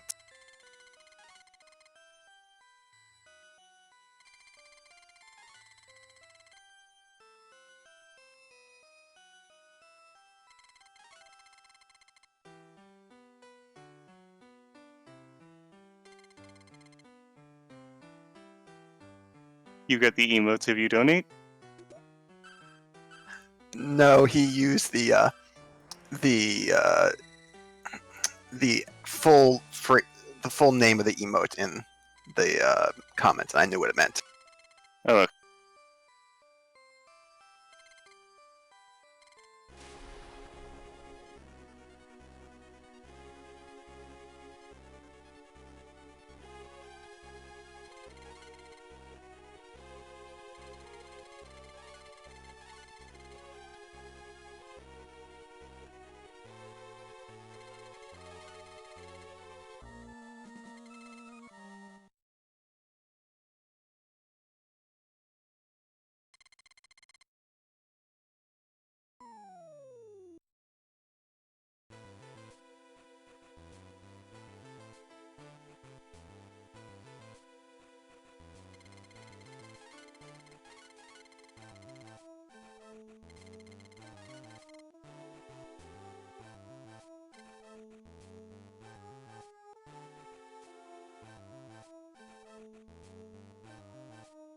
by the way, there won't be any more Nina deaths from here on out.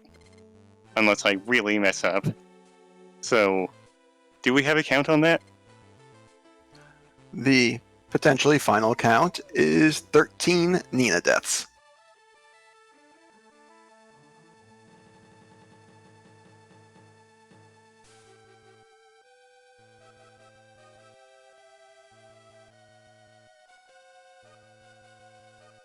Wait. Actually, I want to teleport. Because we're going back to Agua again.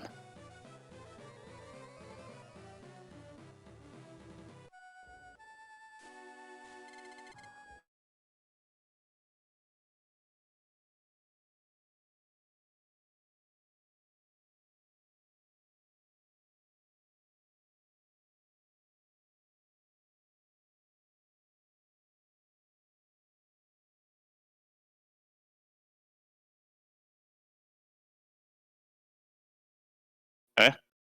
Am I still connected?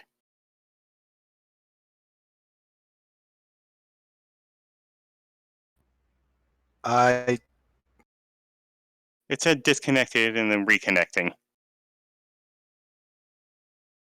People said the stream froze.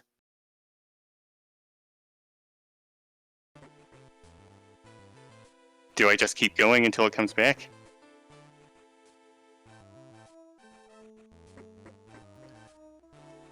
It looks like it's back.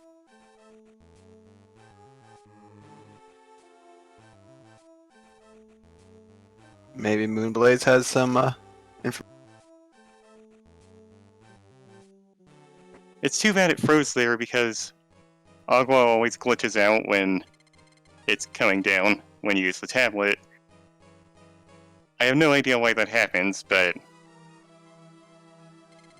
you only see half of it and you just walk through the air into nothing.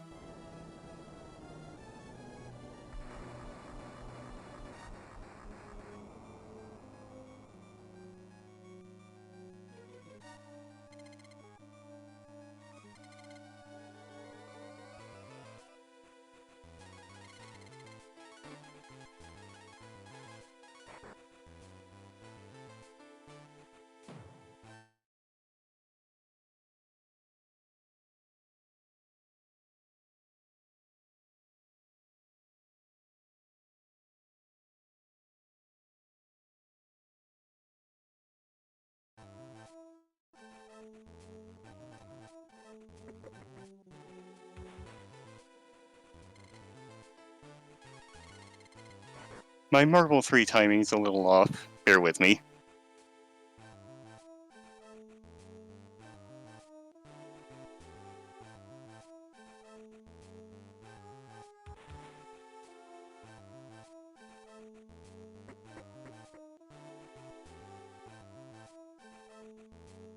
Can I get through here without... Yes. That should save me a Marble 3, I think.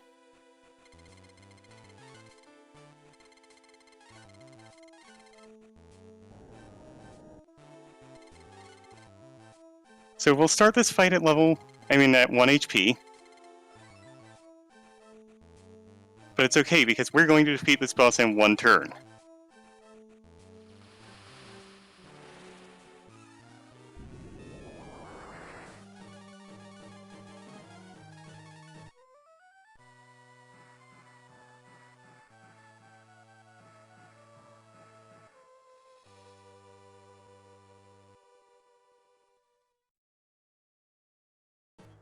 Blink and you miss it.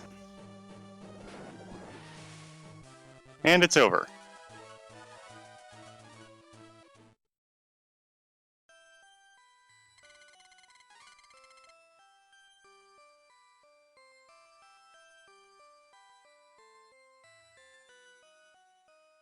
We also got the Flee spell, which will help if I... Oh dear.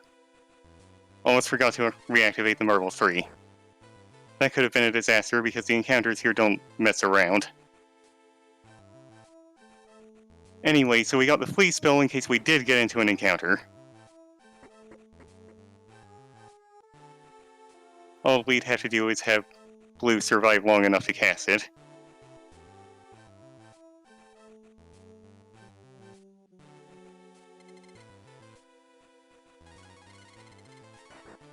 I think we can be a little generous with Marble 3 usage from here on out, actually.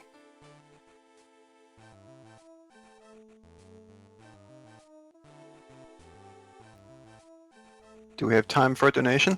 Yes. Great. Then I have a $5 donation from Tuwalo. Here's $5 for the starting key item the FF4 FE runners will get tonight. I'll donate another $5 for each additional unique key item the winning team collects, and I'll give matching donations to the NAACP Legal Defense Fund and the Trevor Project. Put this $5 towards the classic Z Sprite. Thank you very much to all. Also, please like to give a shout out to Leica in Space, I hope I'm pronouncing that right, for a recent raid of Fastest Furs. Thank you.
So it's almost time for the final dungeon, but before we can actually go there, we have to get a tool that'll allow us to dig open the entrance.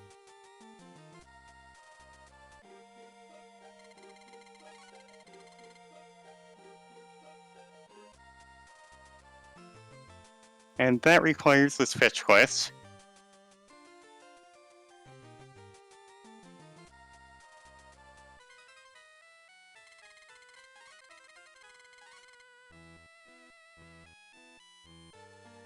If you're playing the game normally, get those chests now because you won't be able to come back in here, I don't think.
So we've obtained the Iron Claw. Now we need to go learn how to use it. Also, I'll put Ryu in the lead. Or the hero. Rudy.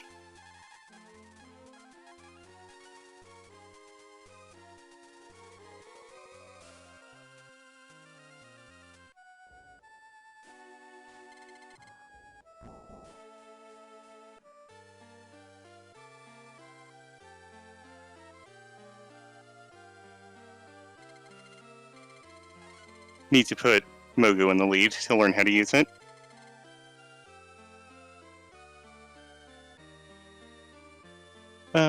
So, the run at QFG, it may not have used the money glitch, which I've been using to get a whole lot of items that guarantee critical hits and disable encounters, as well as 2 gold bars to skip a huge part of the plot, and a lot of grinding. I didn't see that run, so correct me if I'm wrong.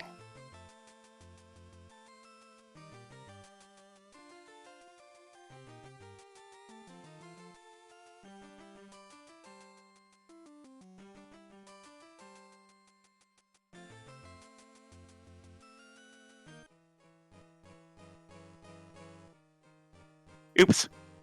Okay, so that's one thing you can do to mess up. If Nina is in the lead and you press A, she'll just turn into a bird and you'll leave.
Next boss coming up.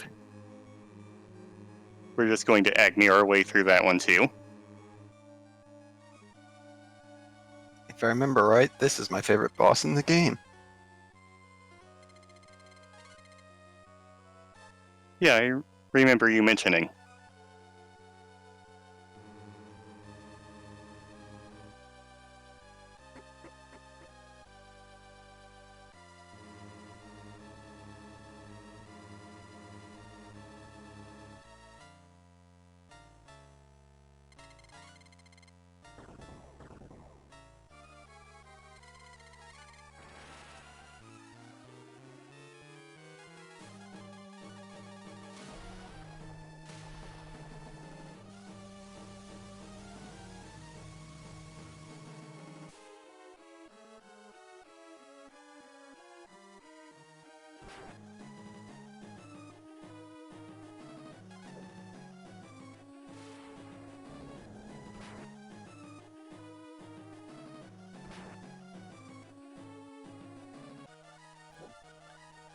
Per request, here is your reminder to heal your MP up after this battle.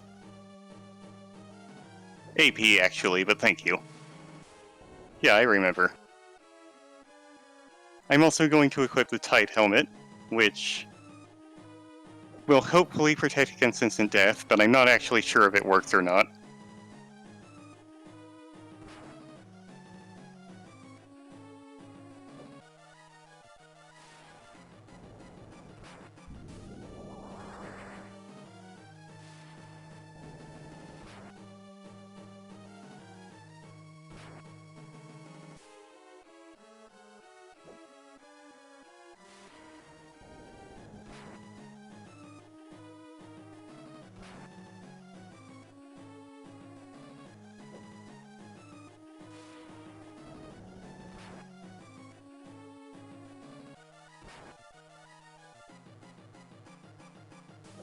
I should point out, it's not the end of the world if Agni is defeated.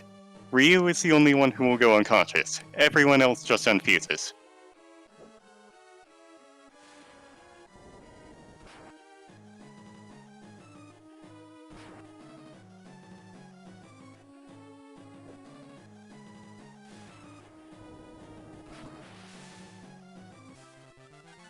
So we will get a second chance. And we have 3 M drops, so that's a lot of second chances.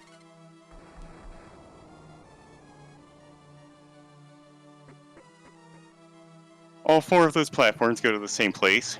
Don't worry about which one you take, but the left one is fastest. Just because it's closest.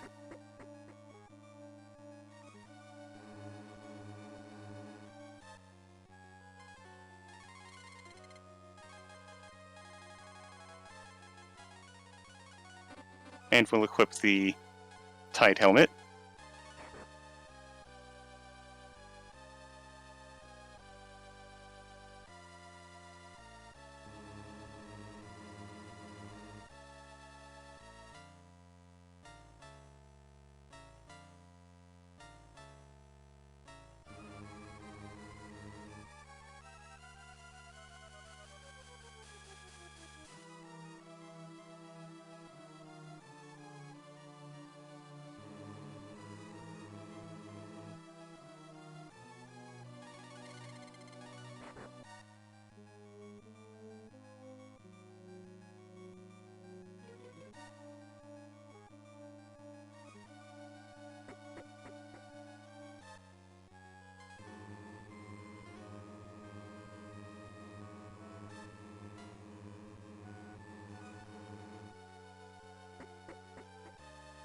I did.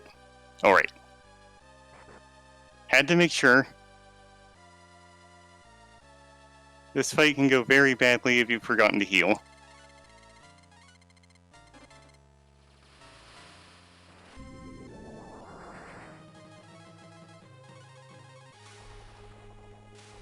And Agni once again. This fight's going to be a little more difficult than the previous ones.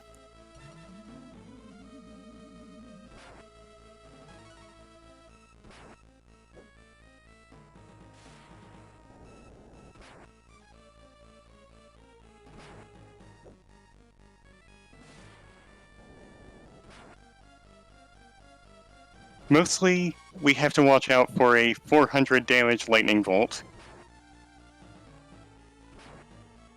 So I'll be healing before my HP gets below that number.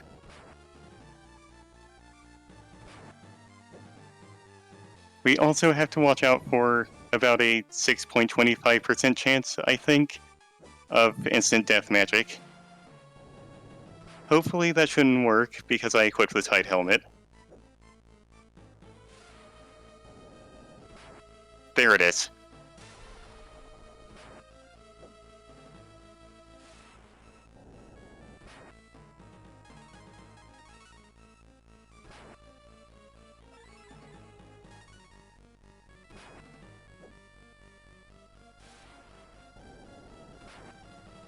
We might not see the instant death spell at all.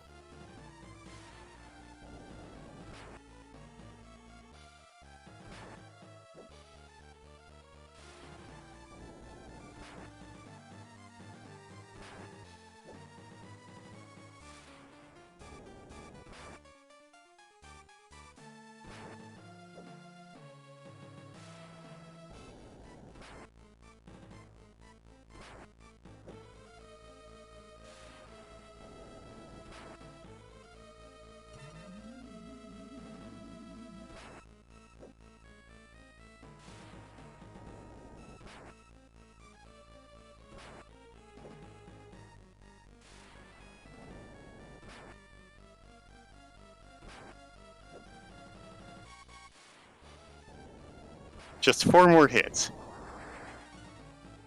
I might throw in an extra heal just to be safe.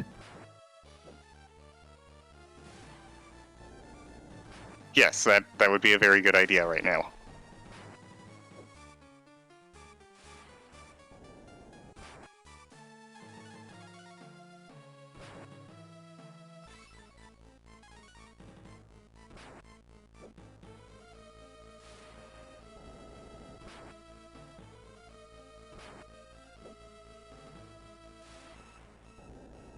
And the dragon is defeated.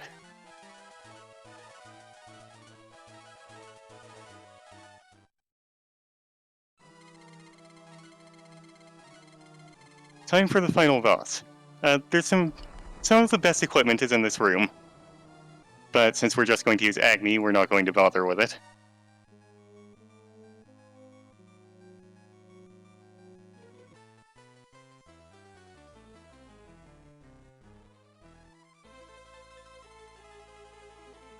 Also going to restore my AP. If you're out of acorns, you can ask the goddess for a wish, and she'll just restore your HP and MP.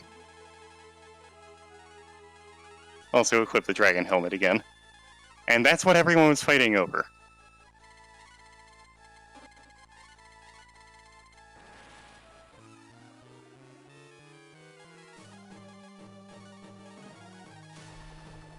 Restoring HP and AP. Something that you can get for free in Camelon Castle. And now we use the water jar, which got refilled when we were getting Agni. And one attack ends this battle.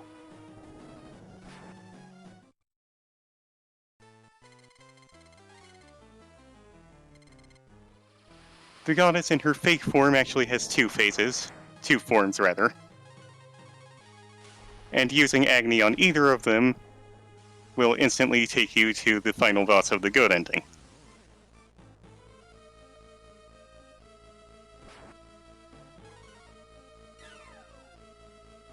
"32 attacks and the run will be over. 1.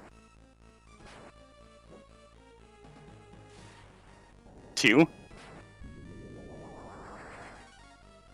Big crash is time consuming, but it doesn't deal much damage. 3.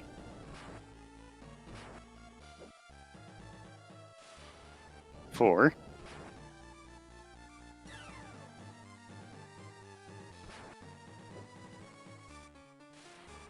5. The boss can critical for about 150 damage, I think. 6. So I'll be healing at around 200.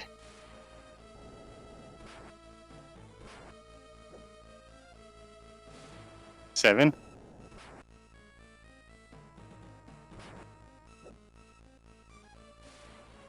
8.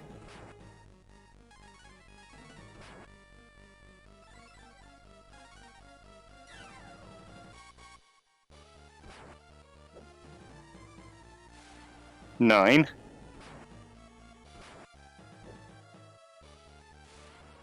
10. She has, if I remember right, 31,000 HP. Was that 11? I think that was 11.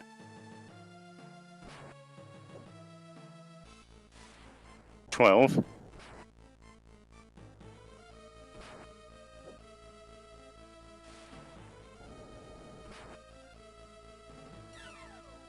13. 14. All I need to watch is my own HP. 15. Or was that 16? Should have been 15. Alright, then 16, 17,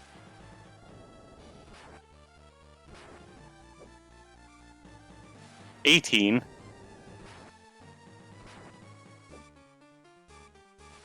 19,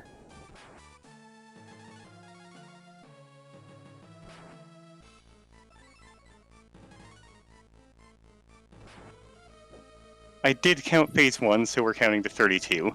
20.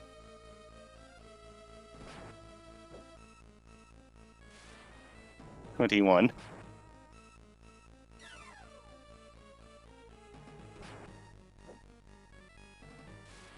22. First phase only goes down in 2 attacks, as you saw. 23.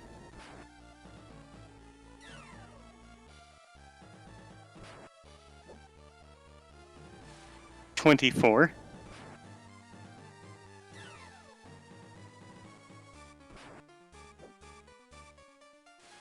25.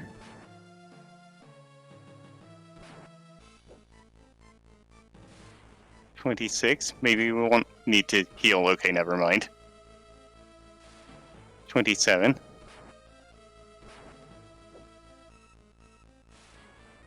28. Should just be 4 more attacks. 29.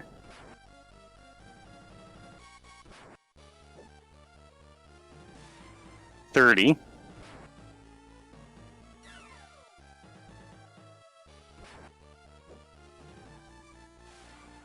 31. Oh, okay, I did miscount. Well, time.